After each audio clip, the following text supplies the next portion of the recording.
ਸਤਨਾਮ ਸ਼੍ਰੀ ਵਾਹਿਗੁਰੂ ਸਾਹਿਬ ਜੀ।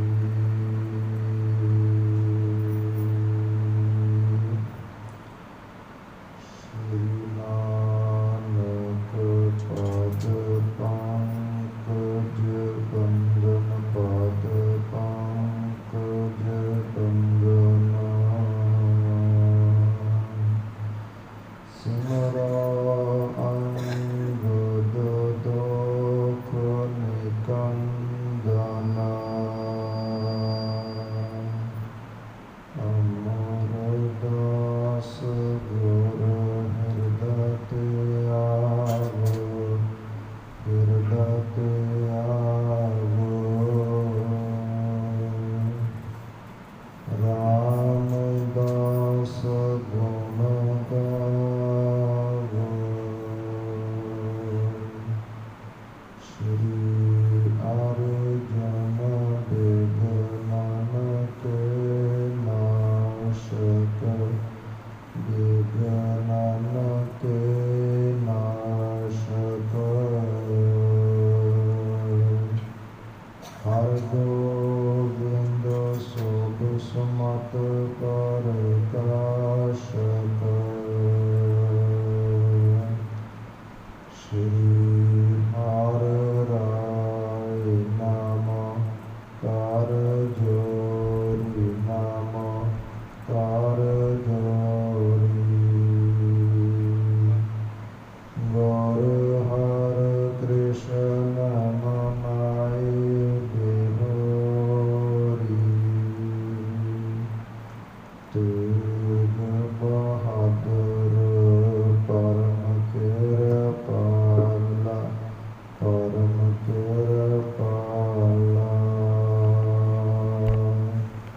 ਸ਼੍ਰੀ ਗੁਰੂ ਗੋਬਿੰਦ ਸਿੰਘ ਦਸਾਲਾ ਤਰੋ ਤਰਾ ਪਰ ਪੁਨ ਪੁਨ ਸੀਸਾ ਪੁਨ ਪੁਨ ਸੀਸਾ ਬੰਦਾ ਬਾਰ ਬਾਰ ਜਗਦੀਸਾ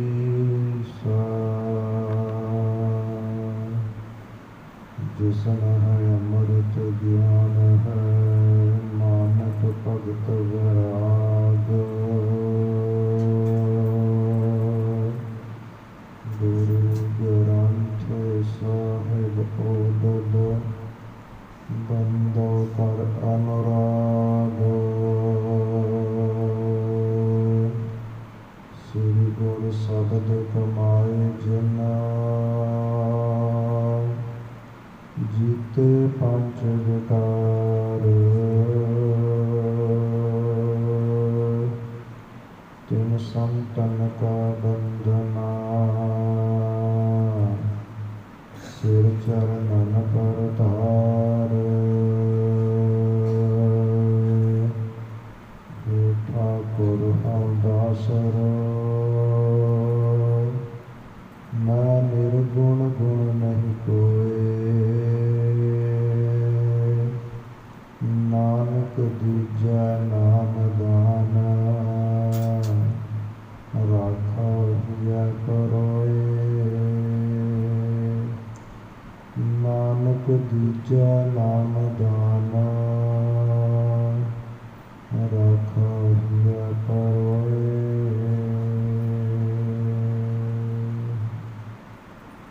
ਪਤਿਤ ਪਾਵਨ ਭਗਤ ਵਸ਼ਲ ਕਿਰਪਾ ਨਿਧਾਨ ਰਹਿਮਤਾਂ ਦੇ ਸਾਗਰ ਮੀਰੀ ਪੀਰੀ ਦੇ ਮਾਲਕ ਸਾਹਿਬ ਸ਼੍ਰੀ ਗੁਰੂ ਹਰਗੋਬਿੰਦ ਸਾਹਿਬ ਜੀਆਂ ਦੇ ਪਾਵਨ ਔਰ ਪਵਿੱਤਰ ਦਰਬਾਰ ਅੰਦਰ ਸਾਹਿਬ ਸ਼੍ਰੀ ਗੁਰੂ ਗ੍ਰੰਥ ਸਾਹਿਬ ਜੀਆਂ ਦੇ ਚਰਨ ਵਰਸ ਰਹੀ ਪਰਮ ਸਤਿਕਾਰਯੋਗ ਗੁਰੂ ਰੂਪ ਗੁਰੂ ਖਾਲਸਾ ਸਾਧ ਸੰਗਤ ਜੀ, ਸਤਿਗੁਰਾਂ ਦੀ ਅਪਾਰ ਕਿਰਪਾ ਬਖਸ਼ਿਸ਼ ਰਹਿਮਤ ਦਾ ਸਦਕਾ ਸਤ ਸੰਗਤ ਦੀਆਂ ਅਮੋਲਕ ਘੜੀਆਂ ਦੀ ਬਖਸ਼ਿਸ਼ ਹੋਈ ਹੈ। ਆਪ ਗੁਰ ਇਤਿਹਾਸ ਦੀਆਂ ਵਿਚਾਰਾਂ ਦੀ ਸਾਂਝ ਪਾਉਣ ਤੋਂ ਪਹਿਲਾਂ ਗੁਰਦੇਵ ਸਤਿਗੁਰਾਂ ਦੁਆਰਾ ਬਖਸ਼ਿਸ਼ ਕੀਤੀ ਗਈ ਫਤਿਹ ਦੁਹਰਾਈਏ। ਆਗਿਆ ਪਾਉਂਦੇ ਆਖੀਏ ਜੀ, ਵਾਹਿਗੁਰੂ ਜੀ ਕਾ ਖਾਲਸਾ, ਵਾਹਿਗੁਰੂ ਜੀ ਕੀ ਫਤਿਹ। ਧੰਨ ਸਾਹਿਬ ਸ੍ਰੀ ਗੁਰੂ ਪੰਚਮ ਪਾਤਸ਼ਾਹ ਗੁਰੂ ਅਰਜਨ ਦੇਵ ਮਹਾਰਾਜ ਜੀਆਂ ਦਾ ਪਵਿੱਤਰ ਇਤਿਹਾਸ ਪਿਛਲੇ ਸਮੇਂ ਤੋਂ ਸ਼ਰਵਣ ਕਰ ਰਹੇ ਹਾਂ।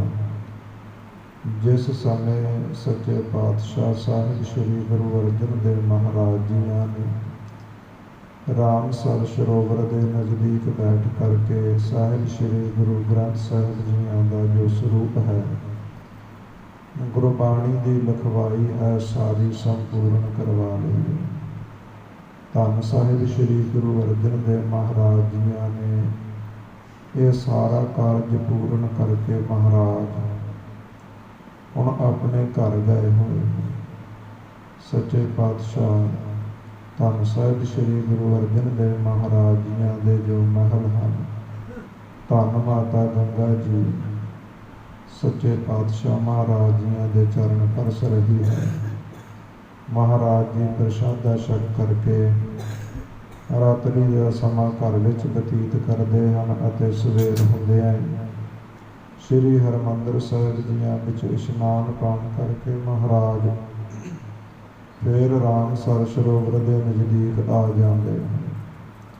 ਧੰਨ ਸਾਹਿਬ ਸ੍ਰੀ ਗੁਰੂ ਅਰਜਨ ਦੇਵ ਮਹਾਰਾਜ ਜੀਆਂ ਨੂੰ ਬੜਾ ਪ੍ਰੇਮ ਕਰਨ ਵਾਲਾ ਸਿੱਖ ਹੈ ਭਾਈ ਬੰਨੋ ਆਪਣੇ ਇਲਾਕੇ ਵਿੱਚੋਂ ਵੱਡੀ ਗਿਣਤੀ ਵਿੱਚ ਸੰਗਤਾਂ ਨੂੰ ਲੈ ਕਰਕੇ ਅੰਮ੍ਰਿਤਸਰ ਸਾਹਿਬ ਵਿਖੇ ਪਹੁੰਚਿਆ ਹੈ। ਕਿਉਂਕਿ ਜਿਸ ਸਮੇਂ ਸੱਚੇ ਪਾਤਸ਼ਾਹ ਸਾਹਿਬ ਸ੍ਰੀ ਗੁਰੂ ਅਰਜਨ ਦੇਵ ਮਹਾਰਾਜ ਜੀਆਂ ਨੇ ਗੁਰੂ ਗ੍ਰੰਥ ਸਾਹਿਬ ਮਹਾਰਾਜ ਜੀਆਂ ਦਾ ਸਰੂਪ ਸੰਪੂਰਨ ਕਰ ਦਿੱਤਾ ਹੈ ਤੇ ਮਹਾਰਾਜ ਜੀਆਂ ਨੇ ਗੁਰੂ ਨਾਨਕ ਨਾਮ ਲੇਵਾ ਸੰਗਤ ਨੂੰ ਸੁਨੇਹਾ ਘੱਲਿਆ ਹੈ ਕਿ ਸਾਰੀਆਂ ਸੰਗਤਾਂ ਸ੍ਰੀ ਅੰਮ੍ਰਿਤਸਰ ਸਾਹਿਬ ਪਹੁੰਚਣ ਔਰ ਸੱਚੇ ਪਾਤਸ਼ਾਹ ਗੁਰੂ ਗ੍ਰੰਥ ਸਾਹਿਬ ਜੀਆਂ ਦੇ ਦਰਸ਼ਨ ਕਰਨ। ਦੂਰ ਦਰੇਡਿਆਂ ਤੋਂ ਸੰਗਤ ਜੀ ਸੰਗਤਾਂ ਪਹੁੰਚੀਆਂ ਨੇ। ਸੰਗਤਾਂ ਦੇ ਹੱਥਾਂ ਵਿੱਚ ਫੁੱਲ ਪਕੜੇ ਨੇ, ਫਲ ਪਕੜੇ ਨੇ। ਸਾਰੀਆਂ ਸੰਗਤਾਂ ਲਿਆ ਕਰਕੇ ਸਾਹਿਬ ਸ੍ਰੀ ਗੁਰੂ ਅਰਜਨ ਦੇਵ ਮਹਾਰਾਜ ਜੀਆਂ ਦੇ ਚਰਨ ਪਰਸ ਰਹੀਆਂ। ਫਿਰ ਭਾਈ ਬੰਨੋ ਨੇ ਇਸ ਪ੍ਰਕਾਰ ਸੰਗਤ ਜੀ ਗਲ ਦੇ ਵਿੱਚ ਪੱਲਾ ਪਾ ਕਰਕੇ ਗੁਰੂ ਅਰਜਨ ਦੇਵ ਜੀਆਂ ਨੂੰ ਬੇਨਤੀ ਕੀਤੀ, ਮਹਾਰਾਜ ਆਪ ਜੀ ਕਿਰਪਾ ਕਰੋ, ਇਹ ਸਰੂਪ ਆਪ ਜੀਆਂ ਨੇ ਤਿਆਰ ਕਰ ਲਿਆ ਹੈ, ਇਸ ਦੇ ਜਿਲਤ ਬੰਨਣ ਵਾਲੀ ਰਹਿੰਦੀ ਹੈ। ਜੇਕਰ ਇਹ ਸੇਵਾ ਤੁਸੀਂ ਮੈਨੂੰ ਦੇ ਦੇਵੋ ਤੇ ਮਹਾਰਾਜ ਮੈਂ ਲਾਹੌਰ ਤੋਂ ਜਾ ਕਰਕੇ ਇਸ ਦੇ ਜਿਲਤ ਬਣਾ ਲਿਆਵਾਂਗਾ। ਧੰਨ ਸਾਹਿਬ ਸ੍ਰੀ ਗੁਰੂ ਅਰਜਨ ਦੇਵ ਮਹਾਰਾਜ ਜੀ ਕਹਿਣ ਲੱਗੇ, ਭਾਈ ਬੰਨੋ ਜੀ ਆਪ ਜੀ ਇਹ ਸੇਵਾ ਲੈ ਸਕਦੇ ਹੋ, ਪਰ ਕੱਲ੍ਹ ਸਵੇਰ ਹੋਣ ਤੋਂ ਪਹਿਲਾਂ ਤੁਸੀਂ ਸਰੂਪ ਨੂੰ ਵਾਪਸ ਫਿਰ ਅੰਮ੍ਰਿਤਸਰ ਲੈ ਕੇ ਆਉਣਾ ਹੈ। ਭਾਈ ਬੰਨੋ ਜੀ ਇਸ ਪ੍ਰਕਾਰ ਸੰਗਤ ਜੀ ਸਰੂਪ ਨੂੰ ਲੈ ਕੇ ਬੜੇ ਅਦਬ ਸਤਿਕਾਰ ਨਾਲ ਗਿਆ ਹੈ। ਰਸਤੇ ਦੇ ਵਿੱਚ ਜਾ ਕਰਕੇ ਇਸ ਦੇ ਮਨ ਵਿੱਚ ਖਿਆਲ ਆਇਆ ਹੈ ਕਿ ਇਹ ਤਾਂ ਇੱਕੋ ਹੀ ਸਰੂਪ ਹੈ ਤੇ ਮੈਂ ਇਹ ਸਰੂਪ ਆਪਣੇ ਨਗਰ ਵੀ ਲੈ ਕੇ ਜਾਣਾ ਹੈ, ਕਿਉਂ ਨਾ ਇਸ ਤੋਂ ਉਤਾਰਾ ਕਰ ਲਵਾਂ। ਇਹਨੇ ਸੰਗਤ ਜੀ ਲਖਾਰੀ ਲਾ ਕਰਕੇ ਰਾਤੋਂ ਰਾਤ ਇੱਕ ਸਰੂਪ ਗੁਰੂ ਗ੍ਰੰਥ ਸਾਹਿਬ ਜੀਆਂ ਦਾ ਹੋਰ ਲਿਖਵਾ ਲਿਆ ਤੇ ਜਦੋਂ ਇਸ ਪ੍ਰਕਾਰ ਲਾਹੌਰ ਤੋਂ ਵਾਪਸ ਆਇਆ ਹੈ ਤੇ 2 ਸਰੂਪ ਲਿਆ ਕੇ ਗੁਰੂ ਅਰਜਨ ਦੇਵ ਮਹਾਰਾਜ ਜੀਆਂ ਦੇ ਅੱਗੇ ਰੱਖ ਦਿੱਤੇ।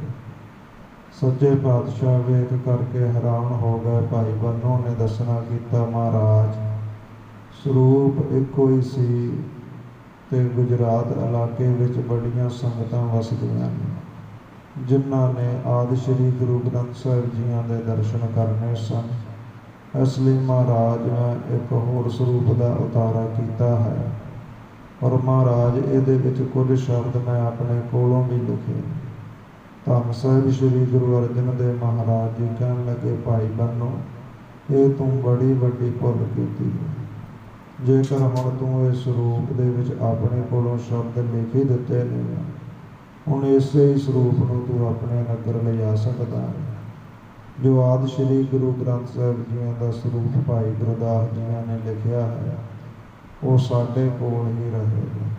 ਇਸ ਪ੍ਰਕਾਰ ਸੰਗਤ ਜੀ, ਧੰਨ ਸਾਹਿਬ ਸ੍ਰੀ ਗੁਰੂ ਅਰਜਨ ਦੇਵ ਮਹਾਰਾਜ ਜੀ ਰਾਮਸਰ ਸਰੋਵਰ ਦੇ ਨਜ਼ਦੀਕ ਬੈਠ ਕਰਕੇ ਬਖਸ਼ਿਸ਼ਾਂ ਕਰ ਰਹੇ ਨੇ। ਮਹਾਰਾਜ ਜੀਆਂ ਦਾ ਸਰੂਪ ਲਾਹੌਰ ਤੋਂ ਵਾਪਸ ਆਇਆ ਹੈ।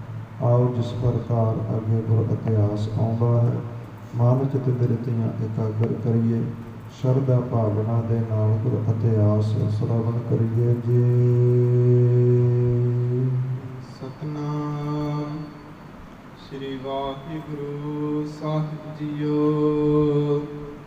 ਦੋਹਰਾ ਕਿਤਕ ਕਹਿਤ ਹੈ ਗ੍ਰੰਥ ਕੋ, ਜਿਲਤ ਬੰਧਾਵਨ ਕਾਜ। ਭੇਜਿਓ ਲਵਪੁਰ ਨਗਰ ਕੋ, ਗੁਰੂ ਗਰੀਬ ਨਿਵਾਜ। ਕਿਤਕ ਕਹਿਤ ਹੈ ਗ੍ਰੰਥ ਕੋ, ਜਿਲਤ ਬੰਧਾਵਨ ਕਾਜ। ਇਸ ਪ੍ਰਕਾਰ ਸਾਹਿਬ ਸ੍ਰੀ ਗੁਰੂ ਅਰਜਨ ਦੇਵ ਮਹਾਰਾਜ ਜੀ,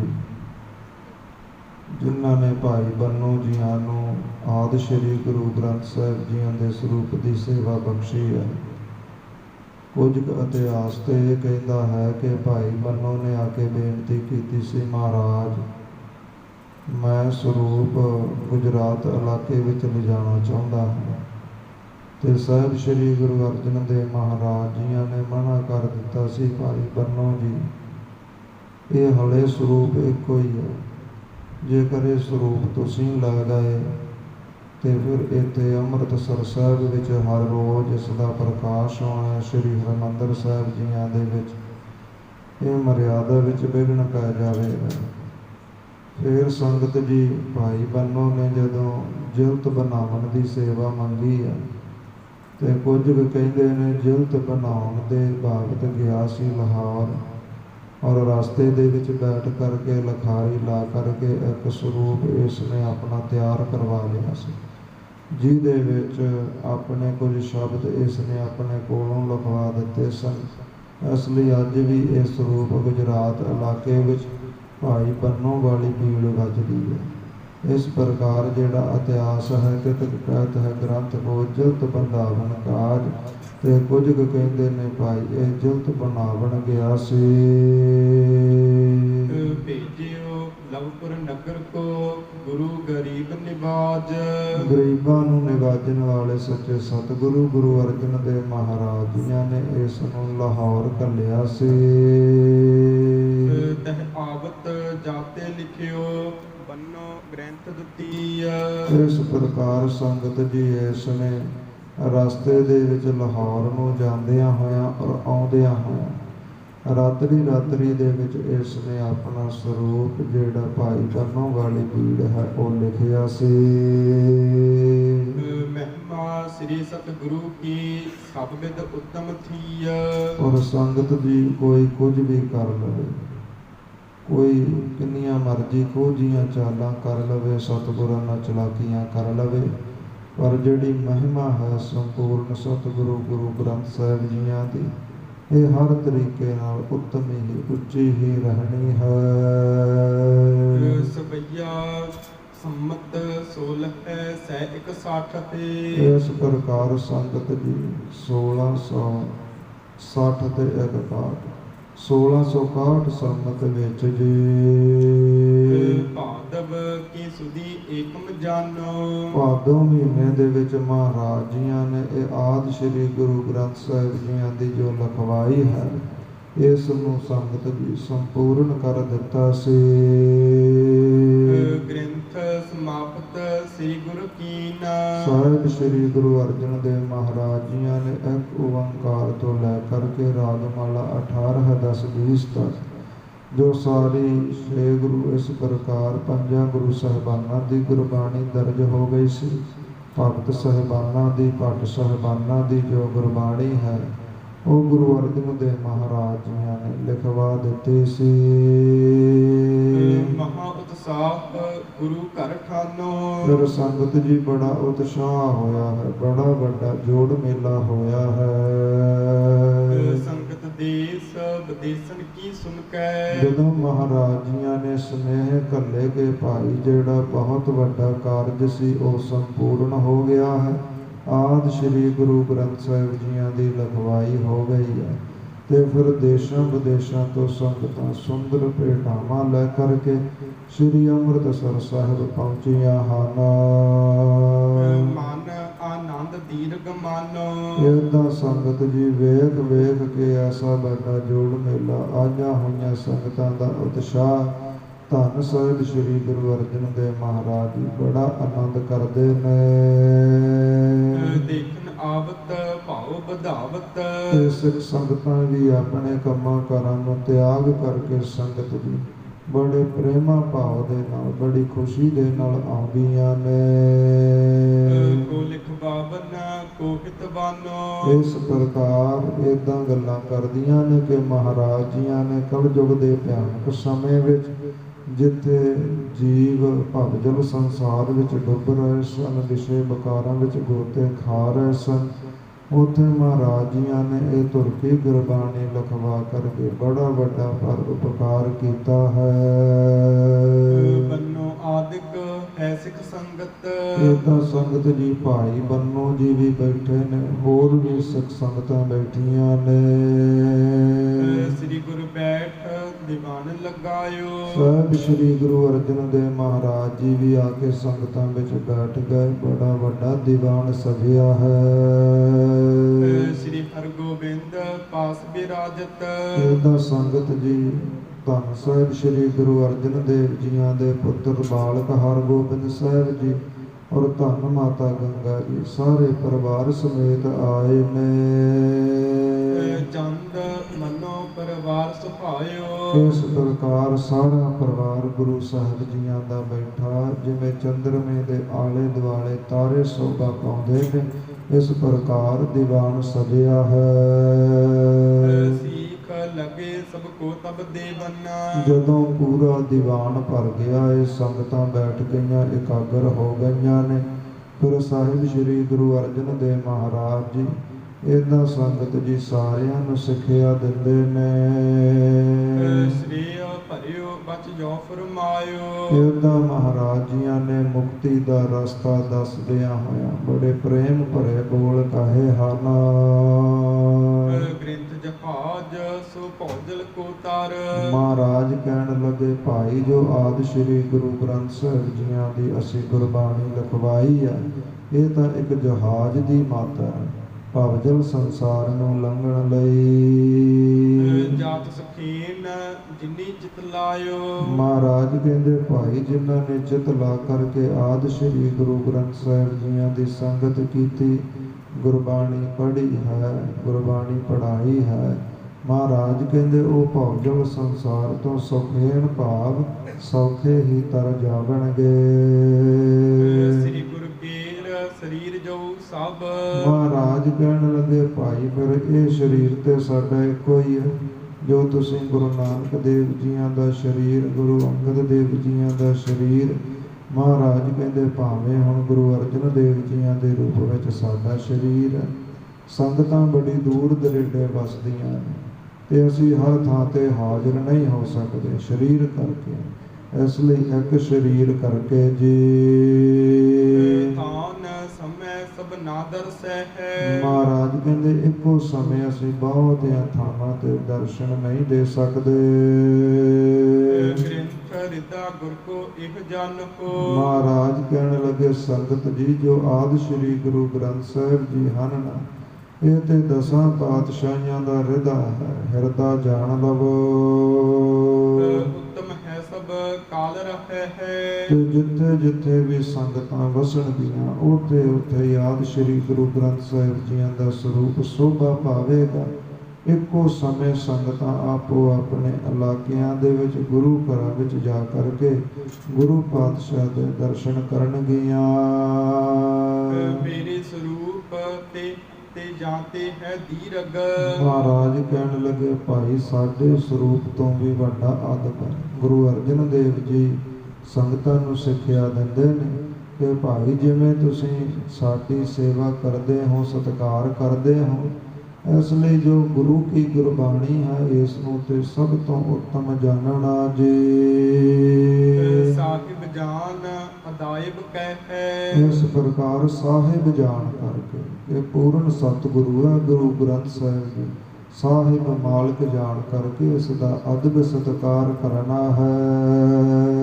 ਪੂਜਕ ਚੰਦਨ ਕੇਸਰ ਕੋ ਘਾਸ। ਫਿਰ ਭਾਈ ਜਿਹੜਾ ਚੰਦਨ ਹੈ, ਕੇਸਰ ਹੈ, ਇਸ ਦਾ ਛਿੜਕਾਅ ਕਰਨਾ ਹੈ। ਜਿੱਥੇ ਵੀ ਮਹਾਰਾਜ ਜੀਆਂ ਦਾ ਪਵਿੱਤਰ ਸਰੂਪ ਸ਼ੋਭਾ ਪਾਵੇਗਾ, ਸੁਭਾਏਮਾਨ ਹੋਵੇਗਾ, ਉੱਥੇ ਚੰਦਨ ਕੇਸਰ ਛਿੜਕਣਾ ਹੈ। ਜਿਵੇਂ ਅਜੋਕੇ ਸਮੇਂ ਵਿੱਚ ਅਸੀਂ ਸੈਂਟ ਪਰਫਿਊਮ ਆਦਿਕ ਛਿੜਕਦੇ ਹਾਂ। ਧੂਪ ਤਖਾਏ ਕੈ ਫੂਲ ਚੜ੍ਹੈ ਹੈ। ਫਿਰ ਭਾਈ ਧੂਪ ਤਖਾਉਣੀ ਹੈ। ਗੁਰੂ ਪਾਤਸ਼ਾਹ ਮਹਾਰਾਜ ਜੀਆਂ ਦੇ ਦਰਬਾਰ ਵਿੱਚ ਧੂਪਾਂ ਦੀ ਸੁੰਦਰ ਸੁਗੰਧੀ ਆਉਂਦੀ ਰਹੇ। ਔਰ ਜੋ ਜਿਵੇਂ ਤੁਸੀਂ ਸਾਨੂੰ ਫਲ ਫੁੱਲ ਭੇਟਾ ਕਰਦੇ ਹੋ, ਇੱਦਾਂ ਗੁਰੂ ਅਰਜਨ ਦੇਵ ਮਹਾਰਾਜ ਜੀਆਂ ਨੂੰ ਵੀ ਫੁੱਲ ਭੇਟਾ ਕਰਨੇ ਨੇ। ਜੋ ਲਿਖ ਲਹੇ ਭਲੇ ਤਬ ਸੋਧੇ। ਫਿਰ ਭਾਈ ਜਿਹੜਾ ਇਹ ਸਰੂਪ ਦੇ ਅੱਗੇ ਉਤਾਰੇ ਹੋਣਗੇ, ਹੁਣ ਤੇ ਕੇਵਲ ਇੱਕੋ ਹੀ ਸਰੂਪ ਹੈ। ਫਿਰ ਵੱਖੋ ਵੱਖਰੇ ਇਲਾਕਿਆਂ ਵਿੱਚ ਗੁਰੂ ਨਾਨਕ ਨਾਮ ਲੇਵਾ ਸੰਗਤ ਵਸਦੀ ਹੈ। ਉਹਨਾਂ ਇਲਾਕਿਆਂ ਵਿੱਚ ਵੀ ਅਸੀਂ ਆਦਿ ਸ਼੍ਰੀ ਗੁਰੂ ਗ੍ਰੰਥ ਸਾਹਿਬ ਜੀਆਂ ਦੇ ਸਰੂਪ ਭੱਲਾਂਗੇ। ਔਰ ਜੋ ਵੀ ਲਿਖਵਾਈ ਕਰੇਗਾ, ਜਦੋਂ ਜਦੋਂ ਵੀ ਗੁਰੂ ਕੇ ਸਿੱਖ ਆਦਿ ਸ਼੍ਰੀ ਗੁਰੂ ਗ੍ਰੰਥ ਸਾਹਿਬ ਜੀਆਂ ਦੀ ਲਿਖਵਾਈ ਕਰਨਗੇ, ਲਿਖ ਕਰਕੇ ਬਾਅਦ ਚ ਭਾਈ ਸੋਧ ਕਰਨੀ ਹੈ। ਅੱਖਰ 16 ਕੀ ਚੁਕਸਾਈ। ਭਾਈ ਇੱਕ ਵੀ ਅੱਖਰ ਵੱਧ ਘੱਟ ਨਹੀਂ ਲਿਖਣਾ। ਜੋ ਅਸੀਂ ਲਿਖਵਾ ਦਿੱਤਾ ਹੈ, ਭਾਈ ਗੁਰਦਾਸ ਜੀਆਂ ਨੇ ਲਿਖ ਦਿੱਤਾ ਹੈ। ਇਸ ਸਰੂਪ ਨੂੰ ਵੇਖ ਵੇਖ ਕੇ ਹੋਰ ਵੀ ਸਰੂਪਾਂ ਦੇ ਉਤਾਰੇ ਕਰਨੇ ਨੇ, ਪੋਥੀਆਂ ਆਦਿਕ ਲਿਖਣੀਆਂ ਨੇ, ਤੇ ਇੱਕ ਵੀ ਅੱਖਰ ਆਪਣੇ ਕੋਲੋਂ ਨਹੀਂ ਲਿਖਣਾ ਜੀ। ਪਾਠ ਸਮਸਤ ਕਰੇ ਬੁੱਧ ਸੋ ਪਿਖ। ਭਾਈ ਆਪਣੀ ਬੁੱਧੀ ਦੇ ਨਾਲ ਸੋਚ ਵਿਚਾਰ ਕਰਕੇ ਸੇਮ ਟੂ ਸੇਮ ਇੱਕੋ ਜਿਹਾ, ਇੱਕੋ ਬਰਾਬਰ ਹੀ ਲਿਖਣਾ ਹੈ। ਪੂਰਬ ਕੀ ਸਮ ਲਿਖੇ ਬਨਾਈ। ਮਹਾਰਾਜ ਕਹਿੰਦੇ ਜਿਵੇਂ ਅਸੀਂ ਪਹਿਲਾ ਸਰੂਪ ਲਿਖਵਾ ਦਿੱਤਾ ਹੈ, ਪਹਿਲੇ ਸਰੂਪ ਦੇ ਵਾਂਗ ਹੀ ਬਾਕੀ ਲਿਖਣੇ ਨੇ। ਆਪ ਤੇ ਘਾਟ ਨਾ ਬਾਦ ਕਰੇ। ਭਾਈ ਆਪਣੀ ਮਰਜ਼ੀ ਨਾਲ ਕੋਈ ਵਾਧਾ ਘਾਟਾ ਨਹੀਂ ਕਰਨਾ। ਅਜੋਕੇ ਸਮੇਂ ਦੇ ਵਿੱਚ ਕੋਈ ਸੰਪਰਦਾਵਾਂ ਹਨ ਸੰਗਤ ਜੀ, ਆਪਣੀ ਮਰਜ਼ੀ ਦੇ ਨਾਲ ਹੀ ਸ਼ਬਦ ਵਧਾ ਲੈਂਦੀਆਂ ਨੇ। ਜਿਵੇਂ ਰਹਿਰਾਸ ਪੜ੍ਹੀਏ ਤੇ ਆਪਣੀ ਮਰਜ਼ੀ ਦੇ ਨਾਲ ਹੀ ਵਿੱਚ ਸ਼ਬਦ ਪਾਏ ਹੋਏ ਨੇ। ਪਰ ਇਹਦਾ ਨਹੀਂ, ਜੋ ਗੁਰੂ ਸਾਹਿਬਾਨਾਂ ਨੇ ਲਿਖ ਦਿੱਤਾ ਹੈ, ਸਾਨੂੰ ਲਿਖਵਾ ਦਿੱਤਾ ਹੈ, ਠੀਕ ਓਨਾ ਹੀ ਪੜ੍ਹਨਾ ਹੈ ਜਿੰਨੀ ਗੁਰਮਰਿਆਦਾ ਹੈ। ਜੇ ਕਰੇ ਕੋਈ ਮੂਰਖ ਸੋ ਪਛਤਾਈ। ਧੰਨ ਸਾਹਿਬ ਸ੍ਰੀ ਗੁਰੂ ਅਰਜਨ ਦੇਵ ਮਹਾਰਾਜ ਜੀਆਂ ਨੇ ਸੰਗਤਾਂ ਨੂੰ ਹੁਕਮ ਸੁਣਾਇਆ, ਭਾਈ ਜੋ ਏਦਾਂ ਕਰੇਗਾ ਗੁਰਬਾਣੀ ਦੀ ਨਿਰਾਦਰੀ ਕਰੇਗਾ ਔਰ ਮੂਰਖ ਬਣ ਜਾਵੇਗਾ। ਔਰ ਬਨਾਏ ਨਵੋ ਨਾ ਲਿਖੇ ਵਿੱਚ।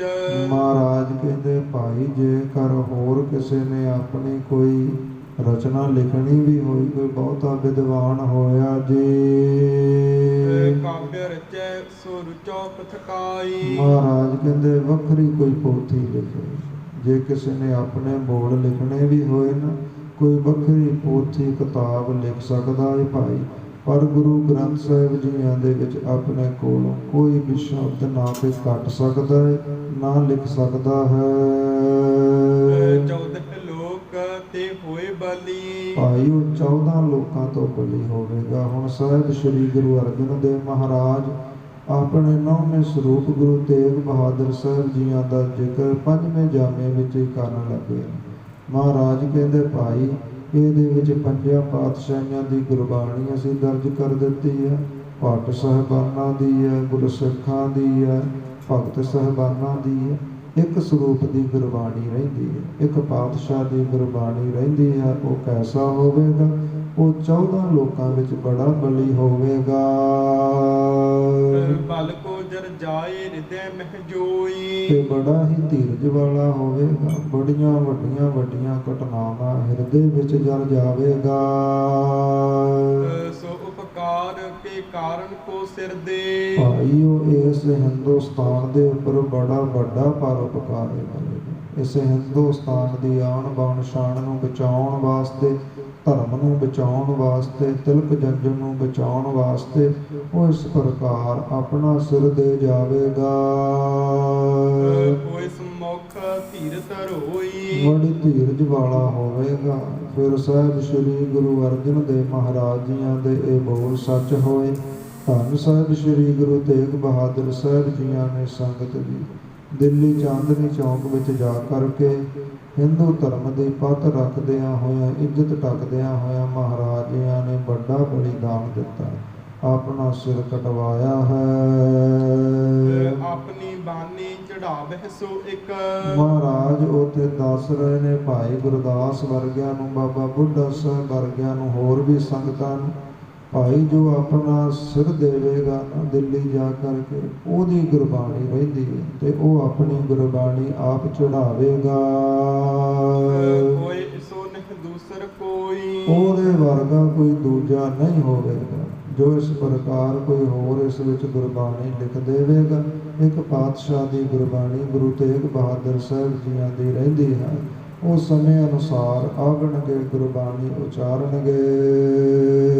ਪੂਜਹਿ ਜੋ ਇਛ ਧਾਰ ਸੋ ਪੂਜਹਿ। ਇਸ ਪ੍ਰਕਾਰ ਮਹਾਰਾਜ ਕਹਿਣ ਲੱਗੇ, ਭਾਈ ਗੁਰੂ ਸਿੱਖ ਸੰਗਤੋ, ਸਾਹਿਬ ਸ੍ਰੀ ਗੁਰੂ ਗ੍ਰੰਥ ਸਾਹਿਬ ਜੀਆਂ ਦੀ ਪੂਜਾ ਜੋ ਸ਼ਰਧਾ ਭਾਵਨਾ ਦੇ ਨਾਲ ਕਰੇਗਾ, ਸ੍ਰੀ ਲਹੈ ਜਮ ਪੀਰ ਨਾ ਹੋਈ। ਭਾਈ ਜਮਾਂ ਦੀ ਪੀੜ ਤੋਂ ਬਚ ਜਾਵੇਗਾ। ਜਮਾਂ ਦੇ ਧੱਕੇ ਨਹੀਂ ਖਾਣੇ ਪੈਣਗੇ, ਨਰਕਾਂ ਦੇ ਦੁੱਖ ਨਹੀਂ ਸਹਾਰਨੇ ਪੈਣਗੇ, ਜਨਮਾਂ ਮਰਨਾਂ ਦੀਆਂ ਪੀੜਾਂ ਤੋਂ ਬਚ ਜਾਵੇਗਾ।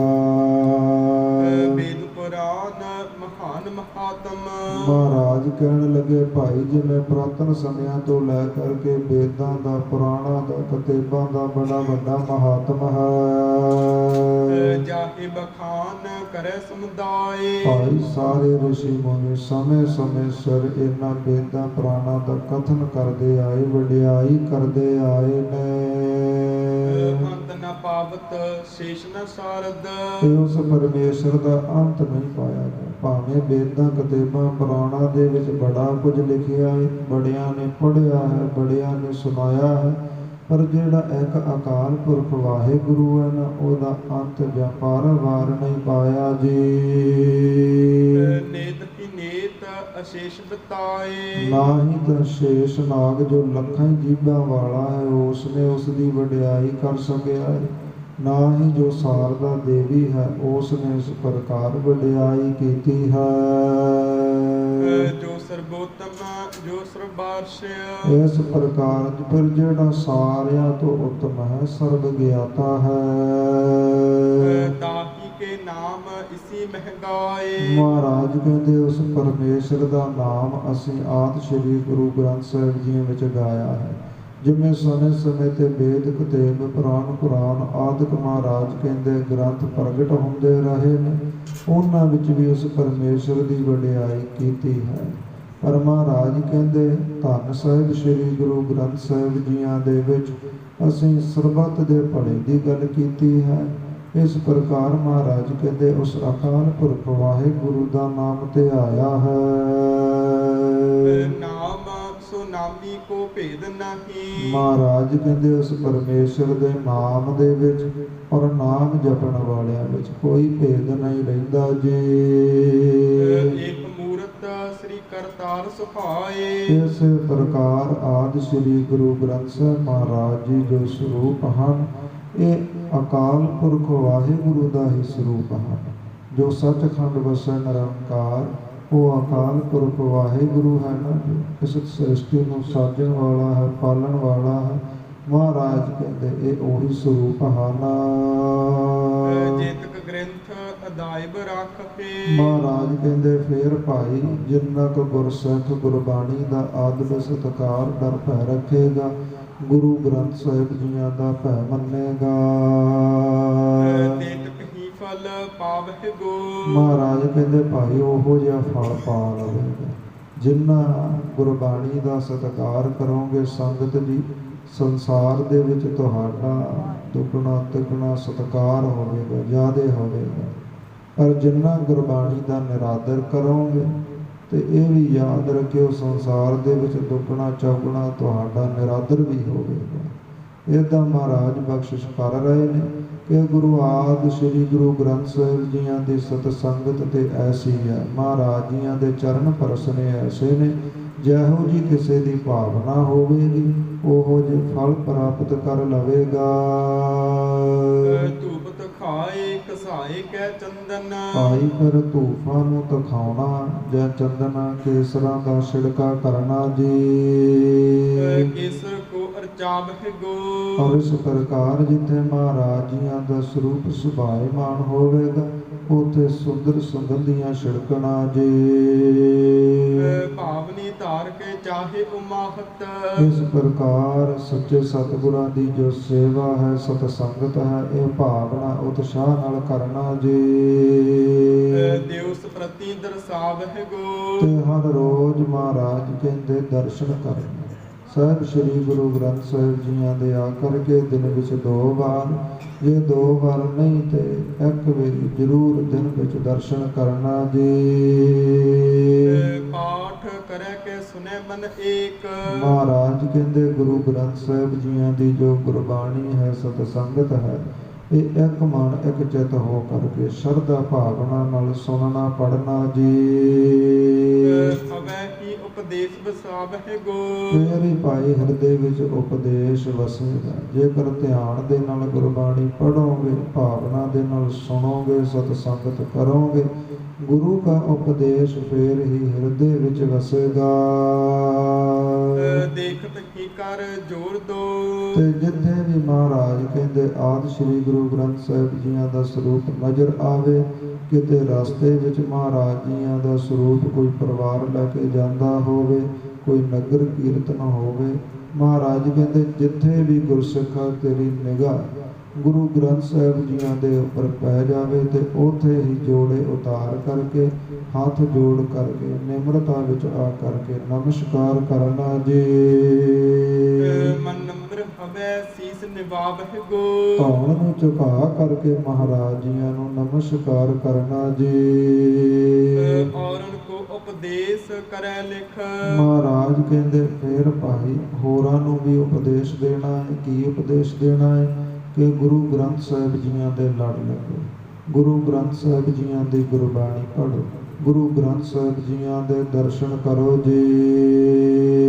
ਲਿਖ ਆਪ ਇਸੇ ਕੋ ਲਿਖਵਾਵਹਿ ਗੋ। ਮਹਾਰਾਜ ਕਹਿੰਦੇ ਆਪਣੇ ਹਿਰਦੇ ਵਿੱਚ ਵੀ ਸੱਚੇ ਸਤਿਗੁਰਾਂ ਦਾ ਨਾਮ ਲਿਖਣਾ, ਆਪਣੇ ਪਰਿਵਾਰ ਸੰਗੀ ਸਾਥੀਆਂ ਦੇ ਵੀ ਲਿਖਵਾਉਣਾ ਜੀ। ਪ੍ਰੇਮ ਕਰੈ ਘਰ ਮੈਂ ਅਸਥਾਪਤੇ। ਫੇਰ ਭਾਈ ਸਾਲ ਦੇ ਵਿੱਚ ਜ਼ਰੂਰ ਗੁਰਸਿੱਖ ਨੇ ਮਹਾਰਾਜ ਜੀਆਂ ਦੇ ਸਰੂਪ ਦੇ ਚਰਨ ਆਪਣੇ ਘਰ ਵਿੱਚ ਪਵਾਉਣੇ ਨੇ ਤੇ ਜਦੋਂ ਵੀ ਆਪਣੇ ਘਰ ਮਹਾਰਾਜ ਨੂੰ ਲੈ ਕੇ ਜਾਵੋ ਜੀ। ਪਾਠ ਸੁਨੇ ਰਖਾਵਹਿ ਗੋ। ਫਿਰ ਭਾਈ ਗੁਰਬਾਣੀ ਸੁਣਨੀ ਹੈ। ਇਹ ਨਹੀਂ ਕਿ ਮਹਾਰਾਜ ਜੀਆਂ ਦਾ ਪਾਠ ਪ੍ਰਕਾਸ਼ ਕਰਵਾ ਲਿਆ ਹੈ ਤੇ ਆਪ ਇੱਕ ਦਿਨ ਵੀ ਆ ਕੇ ਨਹੀਂ ਬੈਠੇ। ਘਰੇ ਹੀ ਮਹਾਰਾਜ ਜੀਆਂ ਦਾ ਸਰੂਪ ਸੁਭਾਏਮਾਨ ਹੈ ਤੇ ਘਰ ਵਿੱਚ ਰਹਿੰਦਿਆਂ ਨੇ ਦਰਸ਼ਨ ਨਹੀਂ ਕੀਤੇ ਪਾਠੀ ਪਾਠ ਕਰ ਰਿਹਾ ਹੈ। ਆਪ ਆਪਾਂ ਬਾਹਰ ਕੁਰਸੀਆਂ ਡਾਹ ਕਰਕੇ ਬੈਠੇ ਆ ਜਾਂ ਕਿਤੇ ਹੋਰ। ਮਹਾਰਾਜ ਕਹਿੰਦੇ ਭਾਈ ਏਦਾਂ ਨਹੀਂ। ਜੇਕਰ ਸੱਚੇ ਸਤਿਗੁਰਾਂ ਦਾ ਸਹਿਜ ਪਾਠ ਅਖੰਡ ਪਾਠ ਸੁਖਮਨੀ ਸਾਹਿਬ ਆਦਿ ਕਰਵਾਉਣੇ ਹੋ ਤੇ ਬੈਠ ਕਰਕੇ ਪਾਠ ਸੁਣਨਾ ਹੈ। ਘਰ ਵਿੱਚ ਕੋਈ ਆਇਆ ਹੋਵੇ ਰਿਸ਼ਤੇਦਾਰ ਸਾਕ ਸੰਬੰਧੀ ਸੰਗਤ ਜੀ ਉਹਦੇ ਕੋਲ ਆਪਾਂ ਬੈਠ ਕੇ ਗੱਲਬਾਤ ਸੁਣੀਏ ਨਾ ਆਪਣੇ ਕੰਮ ਕਾਜ ਕਰਦੇ ਰਹੀਏ ਤੇ ਉਸ ਦਾ ਨਿਰਾਦਰ ਜਿਹਾ ਸਮਝੇਗਾ ਕਿ ਮੇਰੇ ਕੋਲ ਕੋਈ ਬਹਿੰਦਾ ਨਹੀਂ। ਆਪਾਂ ਕਿਤੇ ਚਲੇ ਜਾਈਏ ਆਪਣੇ ਕੋਲ ਕੋਈ ਨਾ ਬੈਠੇ ਤੇ ਆਪਾਂ ਘੜੀ ਵੀ ਨਹੀਂ ਠਹਿਰਦੇ ਉਹਦੇ ਚਾਲੇ ਪਾ ਦੇਈਦੇ।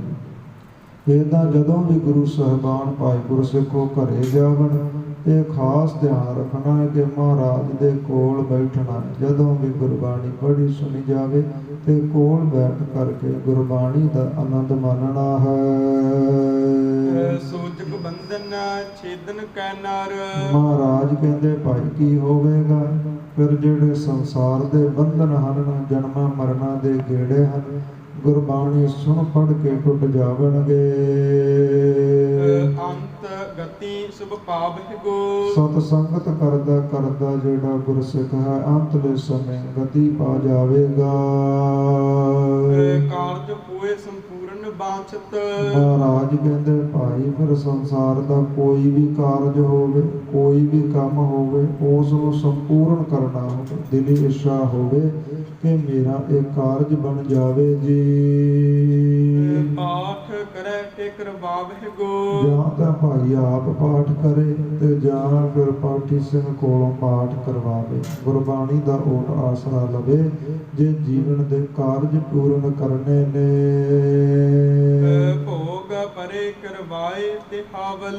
ਫਿਰ ਭਾਈ ਜਦੋਂ ਆਰੰਭ ਕਰਨਾ ਹੈ ਜਾਂ ਭੋਗ ਪਾਉਣਾ ਹੈ, ਮਹਾਰਾਜ ਕਹਿੰਦੇ ਕੜਾ ਪ੍ਰਸ਼ਾਦੀ ਦੇਗ ਤਿਆਰ ਕਰਨੀ ਹੈ। ਕਈ ਵਾਰੀ ਸੰਗਤ ਜੀ ਅਸੀਂ 10 ਰੁਪਈਆਂ ਦੇ ਪਤਾਸੇ ਫੜਦੇ ਹਾਂ, ਸਹਿਜ ਪਾਠ, ਖੰਡ ਪਾਠ, ਸੁਖਮਨੀ ਸਾਹਿਬ ਆਰੰਭ ਕਰ ਦਿੰਦੇ ਹਾਂ। ਮਹਾਰਾਜ ਕਹਿੰਦੇ ਨਹੀਂ ਭਾਈ, ਜ਼ਰੂਰ ਥੋੜੇ ਤੋਂ ਥੋੜਾ, ਬਹੁਤੇ ਤੋਂ ਬਹੁਤਾ ਜਿਹੜਾ ਕੜਾ ਪ੍ਰਸ਼ਾਦ ਦੀ ਦੇਗ ਹੈ ਨਾ, ਭੋਗ ਦੇ ਸਮੇਂ ਤਿਆਰ ਕਰਨੀ ਹੈ। ਆਪ ਖਰੋ ਹੋਏ ਜਾਵਹਿ ਗੋ। ਮਹਾਰਾਜ ਕਹਿੰਦੇ ਭਾਈ, ਇਸ ਪ੍ਰਕਾਰ ਜਦੋਂ ਫਿਰ ਅਰਦਾਸ ਬੇਨਤੀ ਹੋਵੇ ਤੇ ਸਾਰੇ ਪਰਿਵਾਰ ਸਮੇਤ ਮਹਾਰਾਜ ਜੀਆਂ ਦੇ ਹਜ਼ੂਰ ਖੜੇ ਹੋ ਜਾਣਾ ਹੈ। ਹੱਥ ਜੋੜ ਕਰੈ ਅਰਦਾਸ। ਹੱਥ ਜੋੜ ਕੇ ਅਰਦਾਸ ਬੇਨਤੀ ਕਰਦਾ ਰਹੇ। ਮਨੋਰਥ ਕੋਮਨ ਲਿਆਵਹਿ ਗੋ। ਤੇ ਜਦੋਂ ਵੀ ਭਾਈ ਅਰਦਾਸੀ ਅਰਦਾਸ ਕਰੇ ਨਾ, ਤੇ ਜੋ ਵੀ ਮਨ ਦਾ ਫੁਰਨਾ ਹੈ, ਜੋ ਵੀ ਕਾਰਜ ਹੈ, ਜਿਸ ਪ੍ਰਦਾਈ ਅਰਦਾਸ ਹੈ, ਉਹ ਕਾਰਜ ਨੂੰ ਆਪਣੇ ਮਨ ਵਿੱਚ ਲਿਆਉਣਾ ਹੈ। ਇਹ ਨਾ ਹੋਵੇ ਕਿ ਪਤਾ ਹੀ ਨਹੀਂ ਲੱਗਿਆ ਕਦੋਂ ਅਰਦਾਸ ਆਰੰਭ ਹੋਈ ਤੇ ਕਦੋਂ ਨਾਨਕ ਨਾਮ ਚੜ੍ਹਦੀ ਕਲਾ ਵਾਲੇ ਸ਼ਬਦ ਪੜ੍ਹੇ ਗਏ। ਏਦਾਂ ਨਹੀਂ, ਜਦੋਂ ਜਦੋਂ ਵੀ ਅਰਦਾਸ ਬੇਨਤੀ 10 ਪਾਤਸ਼ਾਹੀਆਂ ਦਾ ਨਾਮ ਆਉਂਦਾ ਹੈ, ਉਦੋਂ 10 ਪਾਤਸ਼ਾਹੀਆਂ ਦੇ ਸਰੂਪ ਮਨ ਵਿੱਚ ਘੁੰਮਣੇ ਚਾਹੀਦੇ ਨੇ। ਫਿਰ 5 ਪਿਆਰੇ, 4 ਸਾਹਿਬਜ਼ਾਦੇ, 40 ਮੁਕਤੇ ਸੰਗਤ ਜੀ, ਏਦਾਂ ਜਿਹੜੇ ਸਰੂਪ ਅੱਖਾਂ ਦੇ ਸਾਹਮਣੇ ਆਉਣੇ ਚਾਹੀਦੇ ਨੇ। ਫਿਰ ਜਿਨ੍ਹਾਂ ਸਿੰਘਾਂ ਸਿੰਘਣੀਆਂ ਨੇ ਧਰਮ ਹੇਤ ਸੀਸ ਦਿੱਤੇ, ਬੰਦ ਕਟਾਏ, ਭਾਈ ਮਣੀ ਸਿੰਘ ਵਰਗੇ ਚਰਕੜੀਆਂ ਤੇ ਚੜੇ ਦੇਗਾਂ ਵਿੱਚ ਉਬਾਲੇ ਹੋਏ ਸੰਗਤ ਜੀ ਆਦਿਕ ਜਿੰਨੇ ਵੀ ਸਿੰਘ ਸ਼ਹੀਦ ਹੋਏ ਨੇ, ਉਹਨਾਂ ਦੇ ਜਿਹੜੇ ਸਰੂਪ ਨੇ ਨਾ ਤੁਹਾਡੀਆਂ ਅੱਖਾਂ ਵਿੱਚ ਬਣਨੇ ਚਾਹੀਦੇ। 5 ਤਖਤਾਂ ਦੇ ਝਾਟੀ ਤੁਹਾਨੂੰ ਨਾਮ ਚੇਤੇ ਆ ਜਾਣ। ਅਕਾਲ ਤਖਤ ਸਾਹਿਬ, ਸ੍ਰੀ ਹਰਿਮੰਦਰ ਸਾਹਿਬ, ਪਟਨਾ ਸਾਹਿਬ, ਕੇਸਗੜ੍ਹ ਸਾਹਿਬ, ਦਮਦਮਾ ਸਾਹਿਬ, ਹਜ਼ੂਰ ਸਾਹਿਬ, ਇਹਨਾਂ ਮਨ ਦੇ ਵਿੱਚ ਤੁਹਾਡੇ ਉਹ ਮੂਰਤ ਬਣਨੀ ਚਾਹੀਦੀ ਹੈ।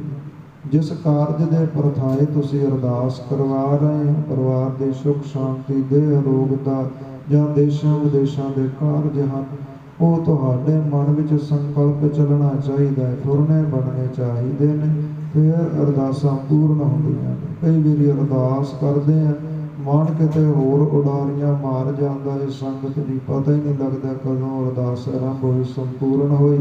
ਮਨ ਦੀ ਹਾਜ਼ਰੀ ਨਹੀਂ ਹੁੰਦੀ, ਕੇਵਲ ਸਰੀਰ ਤਨ ਖੜਾ ਹੁੰਦਾ ਹੈ। ਮਹਾਰਾਜ ਕਹਿੰਦੇ ਇਸ ਲਈ ਸਾਡੇ ਕਾਰਜ ਅਧੂਰੇ ਰਹਿ ਜਾਂਦੇ ਨੇ, ਕਿਉਂਕਿ ਜਿਸ ਪ੍ਰਥਾਏ ਅਸੀਂ ਅਰਦਾਸ ਕਰ ਰਹੇ ਹਾਂ, ਕਰਵਾ ਰਹੇ ਹਾਂ, ਉਹ ਤੇ ਯਾਦ ਚੇਤੇ ਹੀ ਨਹੀਂ, ਮਨ ਤੇ ਕਿਤੇ ਹੋਰ ਹੀ ਫਿਰ ਰਿਹਾ। ਸੱਚੇ ਪਾਤਸ਼ਾਹ ਕਹਿੰਦੇ ਭਾਈ, ਜਦੋਂ ਫਿਰ ਭੋਗ ਦੀ ਅਰਦਾਸ ਹੋਵੇ, ਦੀਵਾਨ ਦੀ ਸਮਾਪਤੀ ਦੀ ਅਰਦਾਸ ਹੋਵੇ, ਹੱਥ ਜੋੜ ਕਰਕੇ ਇਕਾਗਰਚਿਤ ਹੋ ਕਰਕੇ ਖੜੇ ਹੋਣਾ ਹੈ। ਔਰ ਜਿਸ ਮਨ ਦੇ ਪ੍ਰਥਾਏ ਤੁਸੀਂ ਅਰਦਾਸ ਕਰਵਾਉਣੇ ਹੋ, ਉਹ ਮਨ ਵਿੱਚ ਫੁਰਨਾ ਬਣਦਾ ਹੈ। ਕਿਉਂ ਨਾ ਕਹੋ ਤਿਹ ਪੂਰਨ ਹੋਵੇ। ਮਹਾਰਾਜ ਕਹਿੰਦੇ ਭਾਈ, ਆਦਬ ਸਤਿਕਾਰ ਦੇ ਨਾਲ ਅਰਦਾਸ ਕਰਵਾਈ ਹੋਵੇ ਤੇ ਗੁਰੂ ਦੇ ਉੱਪਰ ਪੂਰਨ ਭਾਵਨਾ ਹੋਵੇ, ਤੇ ਕਿਵੇਂ ਅਰਦਾਸ ਨਾ ਪੂਰਨ ਹੋਵੇ ਜੀ। ਜਿਤ ਚਾਹਤ ਸੋ ਨਿਰਭਾਵਹਿ ਗੋ। ਤੇ ਜੋ ਵੀ ਦਿਲ ਦੀ ਇੱਛਾ ਹੈ, ਜੋ ਵੀ ਚਿੱਤ ਦੀ ਚਾਹਤ ਹੈ, ਮਹਾਰਾਜ ਕਹਿੰਦੇ ਜ਼ਰੂਰ ਪੂਰਨ ਹੋਵੇਗੀ। ਸਿੱਖ ਸਰੀਰ ਤਜੈ ਤਿਸ ਪਾਤ ਪਿਛੇ। ਫਿਰ ਭਾਈ ਜਦੋਂ ਵੀ ਗੁਰਸਿੱਖ ਚੜ੍ਹਾਈ ਕਰ ਜਾਵੇ, ਪਰਿਵਾਰ ਦੇ ਵਿੱਚੋਂ ਕੋਈ ਜੀਵ ਪਰਲੋਕ ਸੁਧਾਰ ਜਾਵੇ ਜੀ। ਗ੍ਰੰਥ ਕੋ ਪਾਠ ਕਰਵਾਵਹਿ ਗੋ। ਫਿਰ ਆਦਿ ਸ੍ਰੀ ਗੁਰੂ ਗ੍ਰੰਥ ਸਾਹਿਬ ਜੀਆਂ ਦਾ ਪਾਠ ਜ਼ਰੂਰ ਕਰਵਾਉਣਾ ਹੈ, ਜੋ ਕਿ ਸਮੇਂ ਵਿੱਚ ਸੰਗਤ ਜੀ ਸੁਖਮਨੀ ਸਾਹਿਬ ਕਰਾ ਕੇ ਅਸੀਂ ਸਾਰੀ ਜਾਂਦੇ ਹਾਂ। ਤੇ ਫਿਰ ਨਾ ਹੀ ਤੇ ਉਸ ਜੀਵ ਦੀ ਗਤੀ ਹੁੰਦੀ ਹੈ, ਫਿਰ ਇੱਥੇ ਹੀ ਭੂਤਾਂ ਪ੍ਰੇਤਾਂ ਦੇ ਵਿੱਚ ਸੰਗਤ ਜੀ ਸਾਡੇ ਵਿੱਚ ਹੀ ਵੱਜਦਾ ਫਿਰਦਾ ਹੈ। ਇਹਦਾ ਜ਼ਰੂਰ ਪਾਠ ਕਰਵਾਉਣਾ ਹੈ, ਕਿਉਂਕਿ ਜਦੋਂ ਗੁਰੂ ਅਰਜਨ ਦੇਵ ਮਹਾਰਾਜ ਜੀ ਸ਼ਹੀਦ ਹੋਏ ਨੇ ਤੇ ਧੰਨ ਸਾਹਿਬ ਸ੍ਰੀ ਗੁਰੂ ਹਰਗੋਬਿੰਦ ਪਾਤਸ਼ਾਹ ਮਹਾਰਾਜ ਜੀ ਨੇ ਬਾਬਾ ਬੁੱਢਾ ਸਾਹਿਬ ਨੂੰ ਪਾਠੀ ਗ੍ਰੰਥੀ ਲਾ ਕਰਕੇ ਸ੍ਰੀ ਅਕਾਲ ਤਖਤ ਸਾਹਿਬ ਦੇ ਉੱਪਰ ਕੋਠਾ ਸਾਹਿਬ ਤੇ ਪਹਿਲਾ ਸਹਿਜ ਪਾਠ ਕਰਵਾਇਆ ਸੀ। ਜਦੋਂ ਫਿਰ ਧੰਨ ਮਾਤਾ ਗੰਗਾ ਜੀ ਪਰਲੋਕ ਸੁਧਾਰੇ ਨੇ, ਫਿਰ ਦੂਸਰਾ ਸਹਿਜ ਪਾਠ ਭਾਈ ਗੁਰਦਾਸ ਜੀ ਹੁਣਾਂ ਨੇ ਕੀਤਾ ਸੀ ਸੰਗਤ ਜੀ। ਫਿਰ ਤੀਸਰਾ ਸਹਿਜ ਪਾਠ ਜਦੋਂ ਧੰਨ ਬਾਬਾ ਬੁੱਢਾ ਸਾਹਿਬ ਜੀ ਪਰਲੋਕ ਸੁਧਾਰੇ ਨੇ ਤੇ ਬਾਬਾ ਬਿਧੀ ਚੰਦ ਹੁਣਾਂ ਨੇ ਕੀਤਾ ਸੀ। ਚੌਥਾ ਸਹਿਜ ਪਾਠ ਜਦੋਂ ਭਾਈ ਗੁਰਦਾਸ ਜੀ ਹੁਣੀ ਪਰਲੋਕ ਸੁਧਾਰੇ ਨੇ, ਬਾਬਾ ਬੁੱਢਾ ਸਾਹਿਬ ਜੀਆਂ ਦੇ ਪੁੱਤਰ ਬਾਬਾ ਭਾਨਾ ਜੀ ਹੁਣਾਂ ਨੇ ਕੀਤਾ ਸੀ। ਇਹ ਚਾਰ ਸਹਿਜ ਪਾਠ ਧੰਨ ਸਾਹਿਬ ਸ੍ਰੀ ਗੁਰੂ ਹਰਗੋਬਿੰਦ ਪਾਤਸ਼ਾਹ ਮਹਾਰਾਜ ਜੀਆਂ ਨੇ ਕਰਵਾਏ ਸਨ। ਸਹਿਜ ਪਾਠਾਂ ਦੀ ਮਰਿਆਦਾ ਆਰੰਭ ਕੀਤੀ ਸੀ। ਆਪ ਮਹਾਰਾਜ ਜੀਆਂ ਨੇ ਬੈਠ ਕੇ ਚਾਰੇ ਸਹਿਜ ਪਾਠ ਸੁਣੇ ਸਨ। ਇਸ ਲਈ ਗੁਰੂ ਅਰਜਨ ਦੇਵ ਮਹਾਰਾਜ ਜੀ ਹਦਾਇਤ ਕਰਦੇ ਨੇ ਕਿ ਪਰਿਵਾਰ ਵਿੱਚੋਂ ਕੋਈ ਵੀ ਜੀਵ ਚੜ੍ਹਾਈ ਕਰ ਜਾਵੇ ਤੇ ਸਹਿਜ ਪਾਠ ਜ਼ਰੂਰ ਕਰਵਾਉਣਾ ਹੈ। ਜੇਕਰ ਘਰ ਦੇ ਵਿੱਚ ਕਰਵਾ ਸਕਦੇ ਹੋ ਤਾਂ ਵੀ ਠੀਕ ਹੈ, ਘਰ ਵਿੱਚ ਮਰਿਆਦਾ ਨਹੀਂ ਹੈ ਤੇ ਗੁਰੂ ਘਰ ਦੇ ਵਿੱਚ ਜ਼ਰੂਰ ਕਰਵਾਉਣਾ ਹੈ। ਇਸ ਪ੍ਰਕਾਰ ਮਹਾਰਾਜ ਮਰਿਆਦਾ ਬਖਸ਼ਦੇ ਨੇ। ਕੋਸ਼ਿਸ਼ ਕੋ ਅਰਪੈ ਤਬ ਪਾਠਕ। ਫਿਰ ਭਾਈ ਸੁੰਦਰ ਰੁਮਾਲਾ ਸਾਹਿਬ ਜਿੰਨੀ ਕੁ ਗੁਜ਼ਾਰਾ ਹੋਵੇ, ਗੁਜਰਾਨ ਹੋਵੇ, ਮਾਇਆ ਹੋਵੇ, ਉਸ ਅਨੁਸਾਰ ਸਮਰੱਥਾ ਅਨੁਸਾਰ ਮਹਾਰਾਜ ਨੂੰ ਭੋਗਾਂ ਦੇ ਸਮੇਂ ਸੁੰਦਰ ਪੋਸ਼ਾਕੇ ਸੇਵਾ ਕਰਨੇ ਨੇ। ਭੋਜਨ ਚਾਰ ਖਿਲਾਵਹਿ ਗੋ। ਫਿਰ ਭਾਈ ਪਾਠੀ ਸਿੰਘ ਤਾਈ ਜਿਹੜਾ ਸੁੰਦਰ ਸਵਾਦਲਾ ਭੋਜਨ ਛਕਾਉਣਾ ਹੈ। ਆਦਿ ਜੇਕਰ ਭੋਗਾਂ ਦੇ ਸਮੇਂ ਰਿਸ਼ਤੇ ਨਾਤੇ ਸਾਕ ਸੰਬੰਧੀ ਨਗਰ ਵਿੱਚ ਇਕੱਠ ਕੀਤਾ ਹੈ ਤੇ ਸਾਰਿਆਂ ਤਾਈਂ ਲੋੜ ਅਨੁਸਾਰ ਭੋਜਨ ਛਕਾਉਣਾ ਹੈ ਜੀ। ਔਰ ਜਥਾ ਸ਼ਕਤੀ ਤਿਹ ਸੇਵਹਿ। ਫਿਰ ਭਾਈ ਜਿੰਨੀ ਕੁ ਸਮਰੱਥਾ ਹੋਵੇ, ਜਿਸ ਪਾਠੀ ਸਿੰਘ ਨੇ ਪਾਠ ਕੀਤਾ ਹੈ ਤੇ ਉਸ ਦੀ ਸੇਵਾ ਜ਼ਰੂਰ ਕਰਨੀ ਹੈ। ਇਹ ਸੰਗਤ ਜੀ ਸਾਡੇ 'ਚ ਸਭ ਤੋਂ ਵੱਡੀ ਕਮੀ ਹੈ। ਭੋਗਾਂ ਦੇ ਸਮੇਂ ਅਸੀਂ ਲੱਖਾਂ ਰੁਪਈਆ ਖਰਚਣ ਨੂੰ ਤਿਆਰ ਹੁੰਦੇ ਹਾਂ ਤੇ ਪਾਠੀ ਸਿੰਘ 100-200 ਕਿਤੇ ਵੱਧ ਮੰਗ ਲਵੇ ਨਾ, ਸਾਰੇ ਪਿੰਡ ਦਾ ਇਕੱਠ ਕਰਕੇ ਕਮੇਟੀਆਂ ਇਕੱਠੀਆਂ ਕਰਕੇ ਅਸੀਂ ਪੂਰਾ ਜ਼ੋਰ ਲਾਉਣੇ ਆ ਤੇ ਜੋ ਅਸੀਂ ਗੁਰੂ ਘਰ ਦਾ ਪੈਲਸ ਬਣਾਇਆ ਹੁੰਦਾ ਉਹ ਚੇਤੇ ਹੀ ਨਹੀਂ ਹੁੰਦਾ। ਕਿੰਨੇ ਕਿੰਨੇ ਸਵਾਦਲੇ ਭੋਜਨਾਂ ਤੇ ਅਸੀਂ ਮਾਇਆ ਖਰਚ ਦਿੰਦੇ ਆ, ਪਰ ਜਿਸ ਨੇ ਪਾਠ ਕੀਤਾ, ਅਰਦਾਸ ਕੀਤੀ ਹੈ, ਮਰੇ ਮੁੱਕੇ ਦੇ ਪਰਥਾਏ, ਉਸ ਨੂੰ ਸੰਗਤ ਜੀ ਅਸੀਂ ਰੁਪਈਆ ਵੱਧ ਦੇ ਕੇ ਖੁਸ਼ ਨਹੀਂ ਹੁੰਦੇ। ਇਸ ਲਈ ਮਹਾਰਾਜ ਤੇ ਹਦਾਇਤ ਕਰਦੇ ਨੇ ਔਰ ਜਥਾ ਸ਼ਕਤੀ ਤਹ ਸੇਵ ਹੈ। ਭਾਈ ਸਮਰੱਥਾ ਅਨੁਸਾਰ ਪਾਠੀ ਸਿੰਘਾਂ ਨੂੰ ਵੀ ਚਾਹੀਦਾ ਹੈ, ਜੇਕਰ ਕਿਸੇ ਦੀ ਸਮਰੱਥਾ ਨਹੀਂ ਹੈ, ਕੋਈ ਗਰੀਬ ਪਰਿਵਾਰ ਹੈ, ਉਹ ਤੋਂ 500,000 ਰੁਪਈਆ ਘੱਟ ਵੀ ਲਿਆ ਜਾਵੇ, ਗਲ ਵਿੱਚ ਅੰਗੂਠਾ ਨਾ ਦਿੱਤਾ ਜਾਵੇ।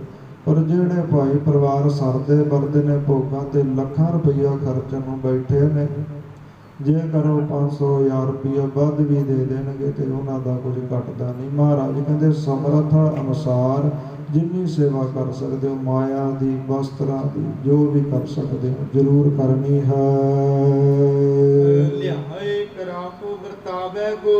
ਫਿਰ ਭਾਈ ਕੜਾਹ ਪ੍ਰਸ਼ਾਦ ਬਣਾ ਕਰਕੇ ਭੋਗਾਂ ਦੇ ਸਮੇਂ ਸਾਰੀ ਸੰਗਤ ਨੂੰ ਛਕਾਉਣਾ ਹੈ। ਸੋ ਸਿੱਖ ਹੋਏ ਸੁਖੇਨ ਮਹਾ। ਮਹਾਰਾਜ ਕਹਿੰਦੇ ਏਦਾਂ ਗੁਰਸਿੱਖ ਦਾ ਜੀਵਨ ਸੌਖਾ ਹੋਵੇਗਾ। ਸੰਗਤ ਵੀ ਅਸੀਂ ਸੁਖਮਨੀ ਸਾਹਿਬ ਕਰਾ ਕੇ ਸਾਰੀ ਜਾਂਦੇ ਆ, ਜਾਂ ਪਾਠ ਆਰੰਭ ਕਰਵਾ ਲਿਆ, ਬੈਠ ਕੇ ਸੁਣਦੇ ਨਹੀਂ। ਪਾਠੀ ਸਿੰਘ ਬੈਠਾ ਪ੍ਰਸ਼ਾਦਾ ਡੀਕਦਾ ਹੁੰਦਾ ਹੈ ਤੇ ਅਸੀਂ ਸੰਗਤ ਜੀ ਟੀਵੀ ਮੂਹਰੇ ਜਾਂ ਕਿਤੇ ਹੋਰ ਇੱਧਰ ਉੱਧਰ ਫਿਰਦੇ ਹੁੰਦੇ ਹਾਂ। ਏਦਾਂ ਨਹੀਂ, ਮਹਾਰਾਜ ਕਹਿੰਦੇ ਭਾਈ ਗੁਰੂ ਗ੍ਰੰਥ ਸਾਹਿਬ ਜੀਆਂ ਦਾ ਸਰੂਪ ਘਰ ਹੋਵੇ ਤੇ ਵੱਧ ਤੋਂ ਵੱਧ ਗੁਰਬਾਣੀ ਸੁਣਨੀ ਚਾਹੀਦੀ ਹੈ। ਪਾਠੀ ਸਿੰਘ ਦੀ ਵੱਧ ਤੋਂ ਵੱਧ ਸੇਵਾ ਕਰਨੀ ਚਾਹੀਦੀ ਹੈ ਤੇ ਪਾਠੀ ਸਿੰਘਾਂ ਨੂੰ ਵੀ ਭਾਈ ਪਾਠ ਸੁਣਾਉਣਾ ਚਾਹੀਦਾ ਹੈ। ਨਹੀਂ ਤੇ ਕੋਈ ਪਰਿਵਾਰ ਸੰਗਤ ਜੀ 2 ਘੰਟੇ ਬੈਠ ਜਾਵੇ ਨਾ ਤੇ ਪਾਠੀ ਸਿੰਘ ਹੱਥ ਜੋੜ ਕੇ ਕਹਿ ਦਿੰਦੇ ਨੇ, ਬਾਬਾ ਜੀ ਇੰਨਾ ਨਾ ਬੈਠਿਆ ਕਰੋ, ਪਾਠ ਲੇਟ ਹੋ ਜਾਣਾ। ਇੱਦਾਂ ਸੰਗਤ ਜੀ ਪਾਠੀ ਸਿੰਘਾਂ ਦੇ ਵਿੱਚ ਵੀ ਕਮੀਆਂ ਹਨ ਤੇ ਪਰਿਵਾਰਾਂ ਵਿੱਚ ਵੀ, ਕਿਸੇ ਇੱਕ ਵਿੱਚ ਨਹੀਂ। ਪਾਠੀ ਸਿੰਘ ਪਰਿਵਾਰਾਂ ਵਿੱਚ ਕਸੂਰ ਕੱਢਦੇ ਰਹਿੰਦੇ ਨੇ ਤੇ ਜਿਹੜੇ ਪਰਿਵਾਰ ਹਨ ਉਹ ਪਾਰਟੀਆਂ ਦੇ ਵਿੱਚ। ਇਦਾਂ ਹੀ ਸਾਡਾ ਸਾਰਿਆਂ ਦਾ ਬੇੜਾ ਗਰਕ ਹੋ ਰਿਹਾ ਹੈ। ਪਾਰਟੀ ਸਿੰਘਾਂ ਨੂੰ ਵੀ ਪਾਠ ਬੋਲ ਕੇ ਸੁਣਾਉਣਾ ਚਾਹੀਦਾ ਹੈ, ਔਰ ਪਰਿਵਾਰ ਨੂੰ ਬਹਿ ਕੇ ਸੁਣਨਾ ਵੀ ਚਾਹੀਦਾ ਹੈ ਸੰਗਤ ਜੀ। ਤੇ ਫਿਰ ਕੀ ਹੋਵੇਗਾ? ਸੋ ਸਖ ਹੋਏ ਸੋ ਖੇਣ ਮਹਾ। ਇਹਦਾ ਭਾਈ ਉਹ ਗੁਰਸਿੱਖ ਦਾ ਜੀਵਨ ਸੌਖਾ ਹੋਵੇਗਾ। ਪਰਲੋਕ ਵਿਖੇ ਹਰ ਖਾਵਹਿ ਗੋ। ਤੇ ਪਰਲੋਕ ਦੇ ਵਿੱਚ ਸੰਗਤ ਜੀ ਹਰ ਖਾਵੇਗੋ, ਖੁਸ਼ੀ ਖੁਸ਼ੀ ਜਾਵੇਗਾ। ਲੋਕ ਪਰਲੋਕ ਉਸ ਦਾ ਸਫਲ ਹੋਵੇਗਾ। ਔਰ ਕਹਾਂ ਲਗ ਜੇ ਜਗ ਕਾਰਜ। ਮਹਾਰਾਜ ਸਾਹਿਬ ਸ੍ਰੀ ਗੁਰੂ ਅਰਜਨ ਦੇਵ ਮਹਾਰਾਜ ਜੀ ਭਰੇ ਦੀਵਾਨ ਵਿੱਚ ਸੰਗਤਾਂ ਨੂੰ ਦੱਸ ਰਹੇ ਨੇ ਕਿ ਔਰ ਕਹਾਂ ਲਗ ਜੇ ਜਗ ਕਾਰਜ ਪਾਠ ਕਰੇ ਸਿਧ ਹੋਵੇ। ਭਾਈ ਸੰਸਾਰ ਦੇ ਵਿੱਚ ਐਸਾ ਕੋਈ ਕਾਰਜ ਨਹੀਂ ਹੈ ਕਿ ਪਾਠ ਕਰੀਏ ਤੇ ਸਿੱਧ ਨਾ ਹੋਵੇ। ਦਰਅਸਲ ਕਮੀ ਰਹਿ ਜਾਂਦੀ ਹੈ, ਜਾਂ ਤਾਂ ਪਾਠ ਦੇ ਵਿੱਚ ਰਹਿ ਜਾਂਦੀ ਹੈ ਸੰਗਤ ਜੀ, ਜਾਂ ਫਿਰ ਜਿਹੜੇ ਸਾਡੇ ਕਾਰਜ ਹੁੰਦੇ ਨੇ ਉਹ ਹੀ ਮਰਿਆਦਾ ਅਨੁਸਾਰ ਨਹੀਂ ਹੁੰਦੇ। ਕਾਰਜ ਉਹੀ ਸੰਪੂਰਨ ਹੋਣੇ ਨੇ ਜਿਹੜੇ ਗੁਰਮਤਿ ਵਿੱਚ ਗੁਰੂ ਨੂੰ ਪਾਉਂਦੇ ਹੋਏ। ਔਰ ਕਹਾਂ ਲਗ ਜੇ ਜਗ ਕਾਰਜ। ਹੋਰ ਕਿਹੜੇ ਕਿਹੜੇ ਕਾਰਜ ਭਾਈ? ਪਾਠ ਕਰੇ ਸਿਧ ਹੋਵਹਿਗੇ। ਗੁਰੂ ਕਾ ਸਿੱਖ ਸ਼ਰਧਾ ਭਾਵਨਾ ਦੇ ਨਾਲ ਪਾਠ ਕਰੇ, ਪਾਠ ਕਰਵਾਵੇ, ਸੁਣੇ, ਪੜ੍ਹੇ ਗੁਰਬਾਣੀ, ਅਰਦਾਸ ਬੇਨਤੀ ਕਰੇ ਤੇ ਸੰਸਾਰ ਦੇ ਸਾਰੇ ਕਾਰਜ ਹੀ ਬਣਦੇ ਹਨ। ਸੰਤ ਮਹੰਤ ਚਹੈ ਨਹਿ ਜੋ ਪਠ। ਇਸ ਪ੍ਰਕਾਰ ਭਾਈ ਗੁਰੂ ਅਰਜਨ ਦੇਵ ਮਹਾਰਾਜ ਜੀ ਕਹਿੰਦੇ ਜਿਹੜੇ ਸੰਸਾਰ ਦੇ ਲੋਕ ਨੇ ਭਾਈ ਉਹ ਗੁਰਬਾਣੀ ਪੜ੍ਹਦੇ ਨੇ, ਗੁਰਬਾਣੀ ਪੜ੍ਹਾਉਂਦੇ ਨੇ ਤੇ ਮਹਾਰਾਜ ਕਹਿੰਦੇ ਸੰਸਾਰੀ ਕਾਰਜਾਂ ਵਾਸਤੇ ਕਿ ਮਹਾਰਾਜ ਅਸੀਂ ਖੰਡ ਪਾਠ ਕਰਾਵਾਂਗੇ, ਸਹਿਜ ਪਾਠ ਕਰਾਵਾਂਗੇ, ਸਾਡਾ ਇਹ ਕਾਰਜ ਹੋ ਜਾਵੇ। ਮਹਾਰਾਜ ਦੇ ਨਾਲ ਸੌਦੇਬਾਜ਼ੀਆਂ ਕਰਦੇ ਨੇ ਕਿ ਜੇ ਕਾਰਜ ਹੋ ਜਾਵੇਗਾ ਤੇ ਪਾਠ ਕਰਵਾ ਦੇਵਾਂਗੇ ਮਹਾਰਾਜ, ਜੇ ਕਾਰਜ ਹੋ ਜਾਵੇਗਾ ਤੇ ਫਿਰ ਅਰਦਾਸ ਕਰਵਾ ਦੇਵਾਂਗੇ। ਮਹਾਰਾਜ ਕਹਿੰਦੇ ਸੰਸਾਰ ਦੇ ਲੋਕ ਗੁਰਬਾਣੀ ਪੜ੍ਹਨਗੇ, ਸੁਣਨਗੇ ਕਾਹਦੇ ਵਾਸਤੇ? ਆਪਣੇ ਕੰਮਾਂ ਵਾਸਤੇ, ਕਾਰਜਾਂ ਵਾਸਤੇ। ਤੇ ਫਿਰ ਜਿਹੜੇ ਸੰਤ ਮਹੰਤ ਚਾਹੇ ਨਾ ਜਾਓ, ਪਰ ਜਿਹੜੇ ਸਾਧੂ ਸੰਤ ਹੋਣਗੇ ਸੰਗਤ ਜੀ, ਉੱਚੀ ਬਿਰਤੀ ਦੇ ਜਿਹੜੇ ਲੋਕ ਹੋਣਗੇ ਉਹ ਸੰਸਾਰ ਦੇ ਕੰਮਾਂ ਵਾਸਤੇ ਨਹੀਂ। ਪਟ ਪ੍ਰੇਮ ਕਰੇ ਪ੍ਰਭ ਜੋ ਬਹਿਗੋ। ਭਾਈ ਉਹ ਤੇ ਪਰਮੇਸ਼ਰ ਦੀ ਪ੍ਰਾਪਤੀ ਵਾਸਤੇ ਗੁਰਬਾਣੀ ਪੜ੍ਹਨਗੇ, ਸੁਣਨਗੇ ਕਿ ਸਾਨੂੰ ਮਹਾਰਾਜ ਦੇ ਦਰਸ਼ਨ ਹੋ ਜਾਣ, ਸਾਨੂੰ ਸਾਡਾ ਲੋਕ ਪਰਲੋਕ ਸਵਰ ਜਾਵੇ। ਏਦਾਂ ਸੰਗਤ ਜੀ ਜਿਹੜੇ ਸੰਤ ਲੋਕ ਹੋਣਗੇ ਨਾ, ਸੰਤ ਬਿਰਤੀ ਦੇ, ਸਾਧੂ ਬਿਰਤੀ ਦੇ, ਉਹ ਗੁਰਬਾਣੀ ਪੜ੍ਹਨਗੇ, ਸੁਣਨਗੇ ਪਰਲੋਕ ਸਵਾਰਨ ਵਾਸਤੇ। ਸੰਸਾਰ ਦੇ ਲੋਕ ਗੁਰਬਾਣੀ ਪੜ੍ਹਨਗੇ, ਸੁਣਨਗੇ ਇਹ ਲੋਕ ਸਵਾਰਨ ਵਾਸਤੇ ਜੀ। ਦਿਉਸ ਨਿਸਾ ਸਿਮਰੇ ਸਤਨਾਮ। ਭਾਈ ਇਸ ਲਈ ਦਿਨ ਰਾਤ ਤੁਰਦੇ ਫਿਰਦੇ ਕੰਮ ਕਰਦੇ ਹੋਏ ਆਪਣੇ ਗ੍ਰਸਤੀ ਜੀਵਨ ਦੇ ਵਿੱਚ ਸਤਿਨਾਮ ਵਾਹਿਗੁਰੂ ਨੂੰ ਸਿਮਰਦੇ ਰਹਿਣਾ ਹੈ। ਇਹ ਗ੍ਰੰਥ ਪਠੈ ਅਗ ਖੋਬਹਿਗੇ। ਇਸ ਪ੍ਰਕਾਰ ਜੋ ਗੁਰਸਿੱਖ ਭਾਈ ਸਹਿਜ ਪਾਠ ਕਰਦੇ ਨੇ, ਕਰਵਾਉਂਦੇ ਨੇ, ਗੁਰਬਾਣੀ ਪੜ੍ਹਦੇ ਨੇ, ਸੁਣਦੇ ਨੇ, ਉਹ ਫਿਰ ਸੰਗਤ ਜੀ ਅਗ ਖੋਬਹਿਗੇ। ਜੀਵਨ ਦੇ ਜੋ ਪਾਪ ਹਨ, ਜਨਮਾਂ ਜਨਮਾਂਤਰਾਂ ਦੀ ਜੋ ਮੈਲ ਹੈ ਇਸ ਜੀਵਨ ਵਿੱਚੋਂ ਲਹਿ ਜਾਵੇਗੀ। ਜਿਹੜੇ ਕੀਤੇ ਜਾਣੇ ਅਣਜਾਣੇ ਪਾਪ ਨਾਸ਼ ਹੋ ਜਾਵਣਗੇ। ਅੰਤ ਸਮੇਂ ਜਮ ਕੋ ਨਾ ਫਿਖੈ। ਪਰ ਐਸੇ ਗੁਰੂ ਕੇ ਸਿੱਖ ਜਿਹੜੇ ਆਪਣਾ ਪੂਰਾ ਅਕੀਦਾ ਗੁਰੂ ਗ੍ਰੰਥ ਸਾਹਿਬ ਜੀਆਂ ਉੱਪਰ ਰੱਖਦੇ ਹੋਏ ਆਪਣੀ ਸਾਰੀ ਸ਼ਰਧਾ ਭਾਵਨਾ ਹੈ ਜੋ ਗੁਰੂ ਗ੍ਰੰਥ ਸਾਹਿਬ ਜੀਆਂ ਉੱਪਰ ਹੋਵੇ। ਗੁਰੂ ਗ੍ਰੰਥ ਸਾਹਿਬ ਜੀਆਂ ਦਾ ਦਰ ਛੱਡ ਕੇ ਕਿਤੇ ਹੋਰ ਨਾ ਸੰਗਤ ਜੀ ਵੇਖਦੇ ਹੋਣ, ਹੋਰ ਨਾ ਜਾਂਦੇ ਆਉਂਦੇ ਹੋਣ, ਫਿਰ ਉਹਨਾਂ ਦਾ ਜੀਵਨ ਕੈਸਾ ਹੋਵੇਗਾ? ਅੰਤ ਸਮੇਂ ਜਮ ਕੋ ਨਾ ਫਿਖੈ। ਅੰਤਲੇ ਸਮੇਂ ਜਮਾਂ ਦੇ ਦਰਸ਼ਨ ਨਹੀਂ ਹੋਣਗੇ। ਮਿਲ ਆਏ ਹਮੈ ਸੋ ਅਲੋਭਹਿਗੇ। ਫਿਰ ਭਾਈ ਜਦੋਂ ਲੋਕ ਤੋਂ ਛੱਡ ਕੇ ਪਰਲੋਕ ਆਵੇਗਾ ਨਾ ਤੇ ਧੰਨ ਸਾਹਿਬ ਸ੍ਰੀ ਗੁਰੂ ਅਰਜਨ ਦੇਵ ਜੀ ਕਹਿੰਦੇ ਮਿਲ ਆਏ ਹਨ, ਸਾਨੂੰ ਮਿਲੇਗਾ ਆ ਕਰਕੇ। ਹਮੈ ਭਾਵ ਸਾਨੂੰ ਗੁਰੂ ਅਰਜਨ ਦੇਵ ਮਹਾਰਾਜ ਜੀ ਕਹਿੰਦੇ ਆ ਮਿਲੇਗਾ। ਦੋਹਰਾ ਬੈਠੇ ਸ੍ਰੀ ਗੁਰੂ ਰਾਮਸਰ। ਇਸ ਪ੍ਰਕਾਰ ਧੰਨ ਸਾਹਿਬ ਸ੍ਰੀ ਗੁਰੂ ਅਰਜਨ ਦੇਵ ਜੀ ਵੱਡਾ ਦੀਵਾਨ ਸਜਾ ਕਰਕੇ ਦੇਸ਼ਾਂ ਵਿਦੇਸ਼ਾਂ ਤੋਂ ਸੰਗਤਾਂ ਆਈਆਂ ਨੇ ਵੱਡੀ ਗਿਣਤੀ ਵਿੱਚ। ਇੱਕ ਪਾਸੇ ਆਦਿ ਸ੍ਰੀ ਗੁਰੂ ਗ੍ਰੰਥ ਸਾਹਿਬ ਜੀਆਂ ਦਾ ਸਰੂਪ ਸੁਭਾਏ ਮਾਣ ਗੁਰਸਿੱਖ ਚੌਰ ਸਾਹਿਬ ਕਰ ਰਹੇ ਨੇ, ਧੂਫਾਂ ਮਗ ਰਹੀਆਂ, ਸੁੰਦਰ ਸੁਗੰਧੀ ਆ ਰਹੀ ਹੈ। ਤੇ ਸੱਚੇ ਪਾਤਸ਼ਾਹ ਆਪ ਨੀਵੇਂ ਥਾਂ ਤੇ ਬੈਠ ਕਰਕੇ ਇਹ ਸਾਰੀ ਕਥਾ ਹੈ ਜੋ ਸੁਣਾ ਰਹੇ ਨੇ। ਬੰਨੋ ਆਨਿਓ ਗ੍ਰੰਥ। ਇਸ ਪ੍ਰਕਾਰ ਭਾਈ ਬੰਨੋ ਜੀਆਂ ਦਾ ਵੀ ਜਿਹੜਾ ਗ੍ਰੰਥ ਹੈ ਸੰਗਤ ਜੀ ਜਿਸ ਵਿੱਚ ਆਪਣੇ ਸ਼ਬਦ ਲਿਖੇ ਨੇ ਉਹ ਵੀ ਇਸ ਪ੍ਰਕਾਰ ਕੋਲੇ ਪਿਆ ਹੈ। ਇੱਕ ਕਹਿਓ ਮਹਾਰਾਜ ਗੁਰੂ ਅਰਜਨ ਦੇਵ ਮਹਾਰਾਜ ਜੀਆਂ ਨੇ ਉੱਥੇ ਮਹਾਤਮ ਦੱਸਿਆ ਹੈ। ਦੇਨ ਸਿੱਖ ਨਿਜ ਪੰਥ। ਮਹਾਰਾਜ ਜੀਆਂ ਨੇ ਆਪਣੇ ਗੁਰਸਿੱਖਾਂ ਤਾਂ ਭਾਈ ਜੇਕਰ ਕੋਈ ਆਪਣੀ ਗੁਰਬਾਣੀ ਲਿਖ ਲਵੇਗਾ ਨਾ ਉਹਦੇ ਪਿੱਛੇ ਨਹੀਂ ਲਿਖਣਾ, ਕੋਈ ਆਪਣੇ ਜੰਤਰ ਮੰਤਰ ਤੰਤਰ ਬਣਾ ਲਵੇਗਾ, ਕੋਈ ਨਾਮ ਸ਼ਬਦ ਇੱਥੇ ਬਥੇਰੇ ਦੇਈ ਜਾਂਦੇ ਨੇ ਸੰਗਤ ਜੀ ਕੰਨਾਂ ਦੇ ਵਿੱਚ ਕਿਸੇ ਨੂੰ ਦੱਸਣਾ ਨਹੀਂ, ਨਾਮ ਸ਼ਬਦ ਲੈ ਕੇ ਆਏ। ਏਦਾਂ ਸੰਗਤ ਜੀ ਮਹਾਰਾਜ ਕਹਿੰਦੇ ਭਾਈ ਇਹਨਾਂ ਦੀ ਪਰਵਾਹ ਨਹੀਂ ਕਰਨੀ, ਇਹਨਾਂ ਗੱਲਾਂ ਦਾ ਅਸਰ ਨਹੀਂ ਕਰਨਾ, ਇਹਨਾਂ ਗੱਲਾਂ ਵੱਲ ਧਿਆਨ ਨਹੀਂ ਦੇਣਾ। ਜੋ ਸਾਹਿਬ ਸ੍ਰੀ ਗੁਰੂ ਗ੍ਰੰਥ ਸਾਹਿਬ ਜੀਆਂ ਦੀ ਗੁਰਬਾਣੀ ਸਪੀਕਰਾਂ ਵਿੱਚ ਪੜ੍ਹੀ ਜਾਂਦੀ ਹੈ, ਗੁਰਸਿੱਖ ਉੱਚੀ ਉੱਚੀ ਬੋਲ ਕੇ ਪੜ੍ਹਦੇ ਹਨ, ਕੋਈ ਲੁਕਾ ਛੁਪਾ ਕੇ ਨਹੀਂ। ਐਸੇ ਪੰਥ ਦੇ ਰਸਤੇ ਉੱਪਰ ਚੱਲਣਾ ਹੈ। ਜੋ ਭਾਈ ਤਿਆਰ ਭਇਓ ਜਬ ਜਿਲਤ ਬੰਧਾਈ। ਜਦੋਂ ਸੰਗਤ ਜੀ ਆਦਿ ਸ੍ਰੀ ਗੁਰੂ ਗ੍ਰੰਥ ਸਾਹਿਬ ਜੀਆਂ ਦਾ ਸੰਪੂਰਨ ਤਿਆਰ ਹੋ ਗਿਆ ਹੈ, ਜਲਤ ਵੱਜ ਗਈ ਹੈ। ਬੁੱਢੇ ਸੋ ਗੁਰ ਗਿਰਾ ਅਲਾਈ। ਫਿਰ ਧੰਨ ਸਾਹਿਬ ਸ੍ਰੀ ਗੁਰੂ ਅਰਜਨ ਦੇਵ ਮਹਾਰਾਜ ਜੀ ਬਾਬਾ ਬੁੱਢਾ ਸਾਹਿਬ ਨੂੰ ਪੁੱਛਦੇ ਨੇ, ਕਹੋ ਗ੍ਰੰਥ ਸਾਹਿਬ ਕਿਸ ਥਾਨਾ।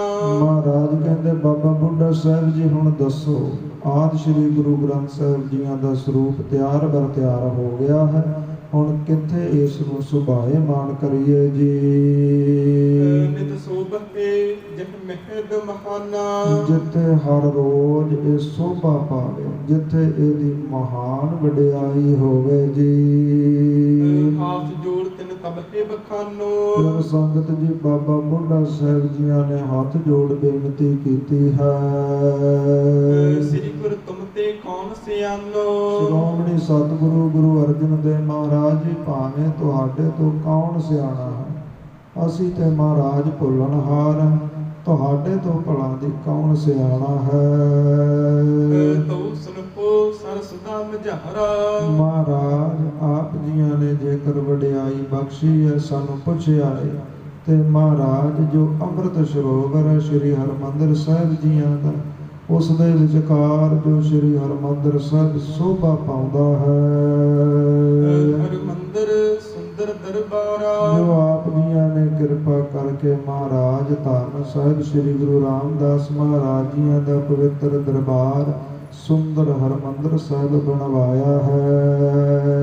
ਸਦਾ ਸਥਾਪਨ ਗ੍ਰੰਥ ਸੋ ਲਾਇਕ। ਮਹਾਰਾਜ ਮੇਰੀ ਨਿਗਾਹ ਦੇ ਵਿੱਚ ਤੇ ਉਹੀ ਥਾਂ ਹੈ ਜਿੱਥੇ ਆਦਿ ਸ੍ਰੀ ਗੁਰੂ ਗ੍ਰੰਥ ਸਾਹਿਬ ਜੀ ਦੀ ਸਦਾ ਹੀ ਸੋਭਾ ਹੋਵੇਗੀ। ਸੋਭੇ ਕੋ ਇਮਤਹਾ ਸੁਭਾਇਕ। ਮਹਾਰਾਜ ਉੱਥੇ ਮਹਾਰਾਜ ਜੀਆਂ ਦਾ ਪ੍ਰਕਾਸ਼ ਹੋਵੇ ਤੇ ਸੁਭਾਇਮਾਨ ਸੋਭਾ ਵਧੇਗੀ। ਸਹਿਜਾ ਸ਼ੇਸ਼ ਸਮੁੰਦਰ ਮਝਾਰੇ। ਜਿਵੇਂ ਮਹਾਰਾਜ ਸਮੁੰਦਰ ਦੇ ਵਿੱਚ ਸ਼ੇਸ਼ ਨਾਗ ਦੀ ਸੇਜਾ ਹੋਵੇ ਜੀ।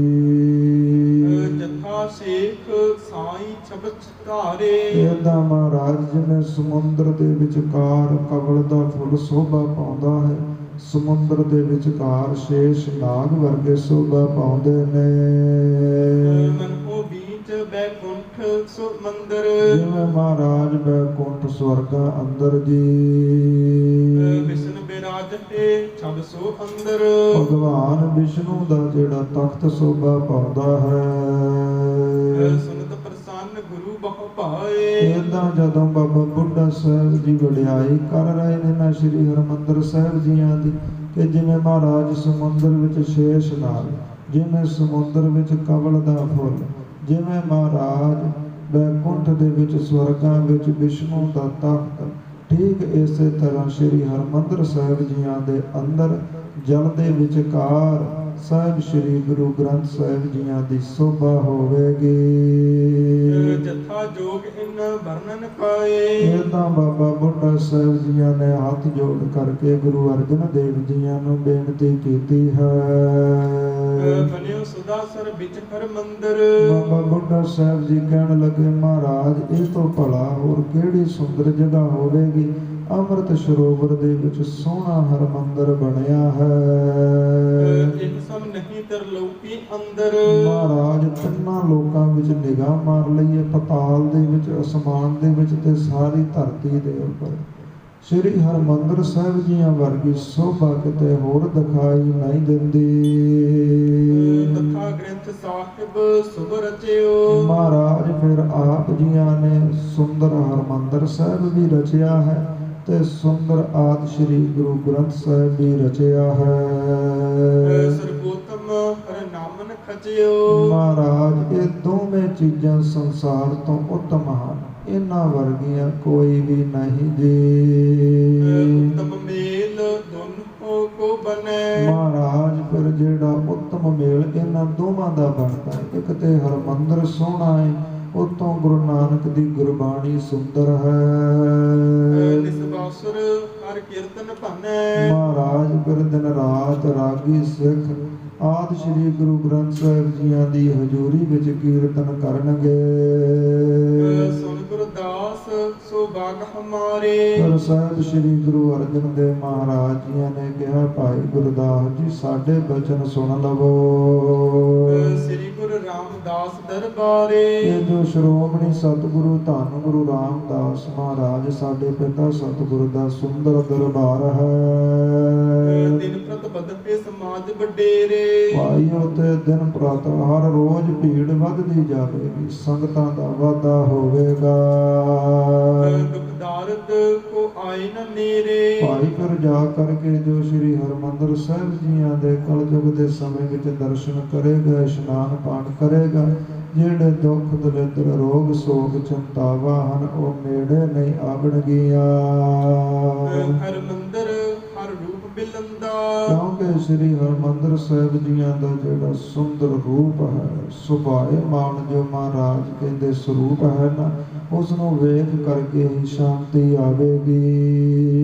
ਸੇਵਕੇ ਸੇਵਕ ਬ੍ਰਿੰਦ ਮੁਕੰਦਾ। ਤੇ ਹਜ਼ਾਰਾਂ ਦੀ ਗਿਣਤੀ ਵਿੱਚ ਸੇਵਾਦਾਰ ਸੇਵਾ ਕਰਿਆ ਕਰਨਗੇ। ਕੋਈ ਬਰਤਨ ਮਾਂਜੇਗਾ, ਜਲ ਵਰਤਾਵੇਗਾ, ਕੋਈ ਝਾੜੂ ਪੋਚਾ ਕਰੇਗਾ, ਕੋਈ ਗੁਰੂ ਕਾ ਲੰਗਰ ਪਕਾਵੇਗਾ, ਵਰਤਾਵੇਗਾ। ਹਜ਼ਾਰਾਂ ਦੀ ਗਿਣਤੀ ਵਿੱਚ ਸੇਵਾਦਾਰ ਹਾਜ਼ਰ ਰਹਿਣਗੇ।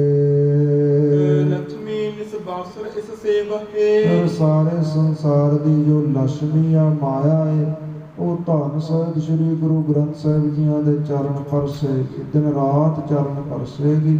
ਇਸ ਲਈ ਸੰਗਤ ਜੀ ਸ੍ਰੀ ਹਰਿਮੰਦਰ ਸਾਹਿਬ ਜੀਆਂ ਵਿੱਚ ਜਾ ਕੇ ਦਰਸ਼ਨ ਕਰੀਏ। ਸ਼ਰਧਾ ਭਾਵਨਾ ਦੇ ਨਾਲ ਕਿਰਤ ਕਮਾਈ ਵਿੱਚੋਂ ਦਸਵੰਧ ਗੁਰਸਿੱਖ ਕੱਢਦੇ ਨੇ। ਸੰਗਤ ਜੀ ਬੜੀ ਵੱਡੀ ਗਿਣਤੀ ਵਿੱਚ ਮਾਇਆ ਦਾ ਮੱਥਾ ਟਿਕਦਾ ਹੈ।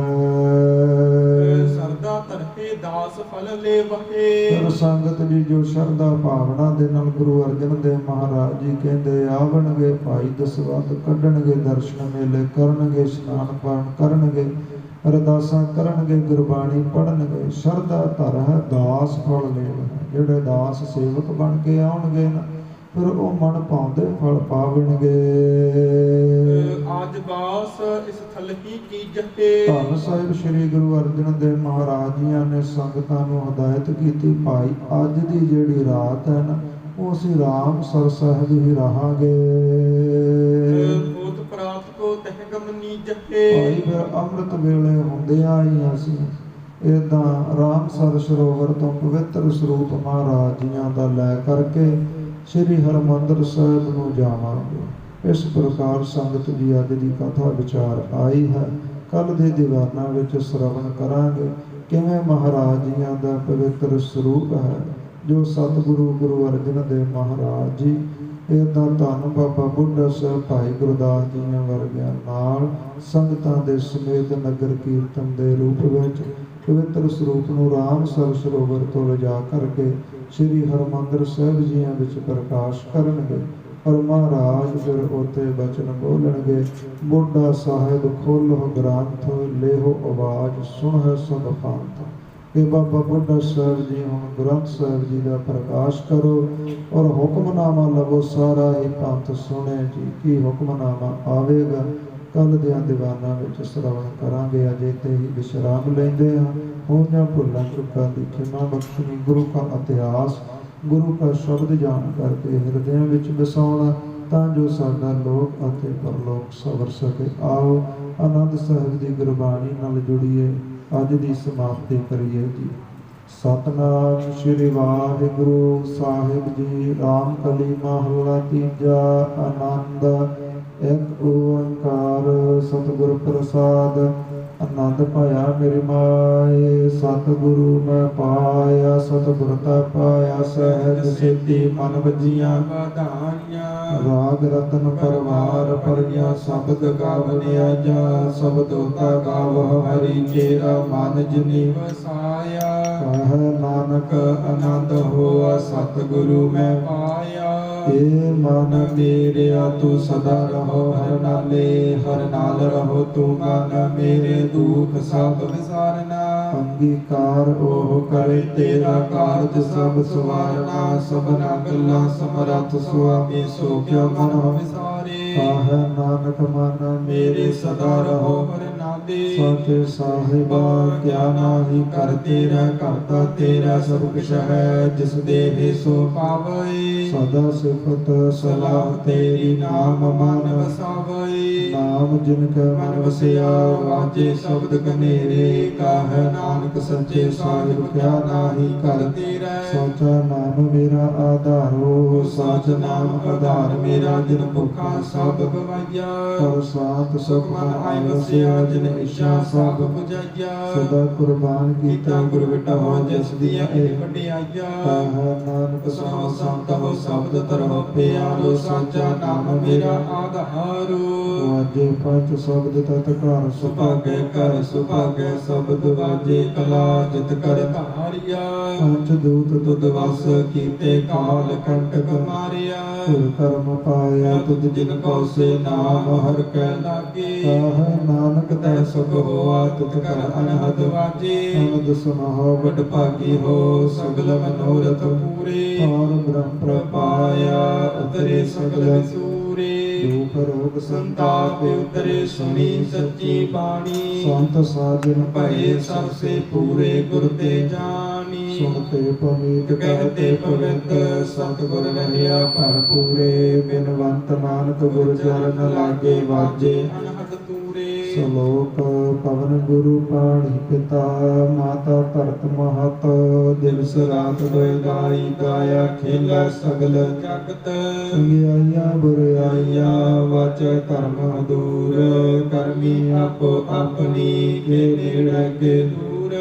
ਜਿਨੇ ਨਾਮ ਧਿਆਇਆ ਗਏ ਮਸਕਤ ਕਾਲ। ਨਾਨਕ ਤੇ ਮੁਖ ਉਜਲੇ ਕੀਤੀ ਛੁਟੀ ਨਾਲ। ਜਿਨੇ ਨਾਮ ਧਿਆਇਆ ਗਏ ਮਸਕਤ ਕਾਲ। ਨਾਨਕ ਤੇ ਮੁਖ ਉਜਲੇ ਕੀਤੀ ਛੁਟੀ ਨਾਲ। ਵਾਹਿਗੁਰੂ ਜੀ ਕਾ ਖਾਲਸਾ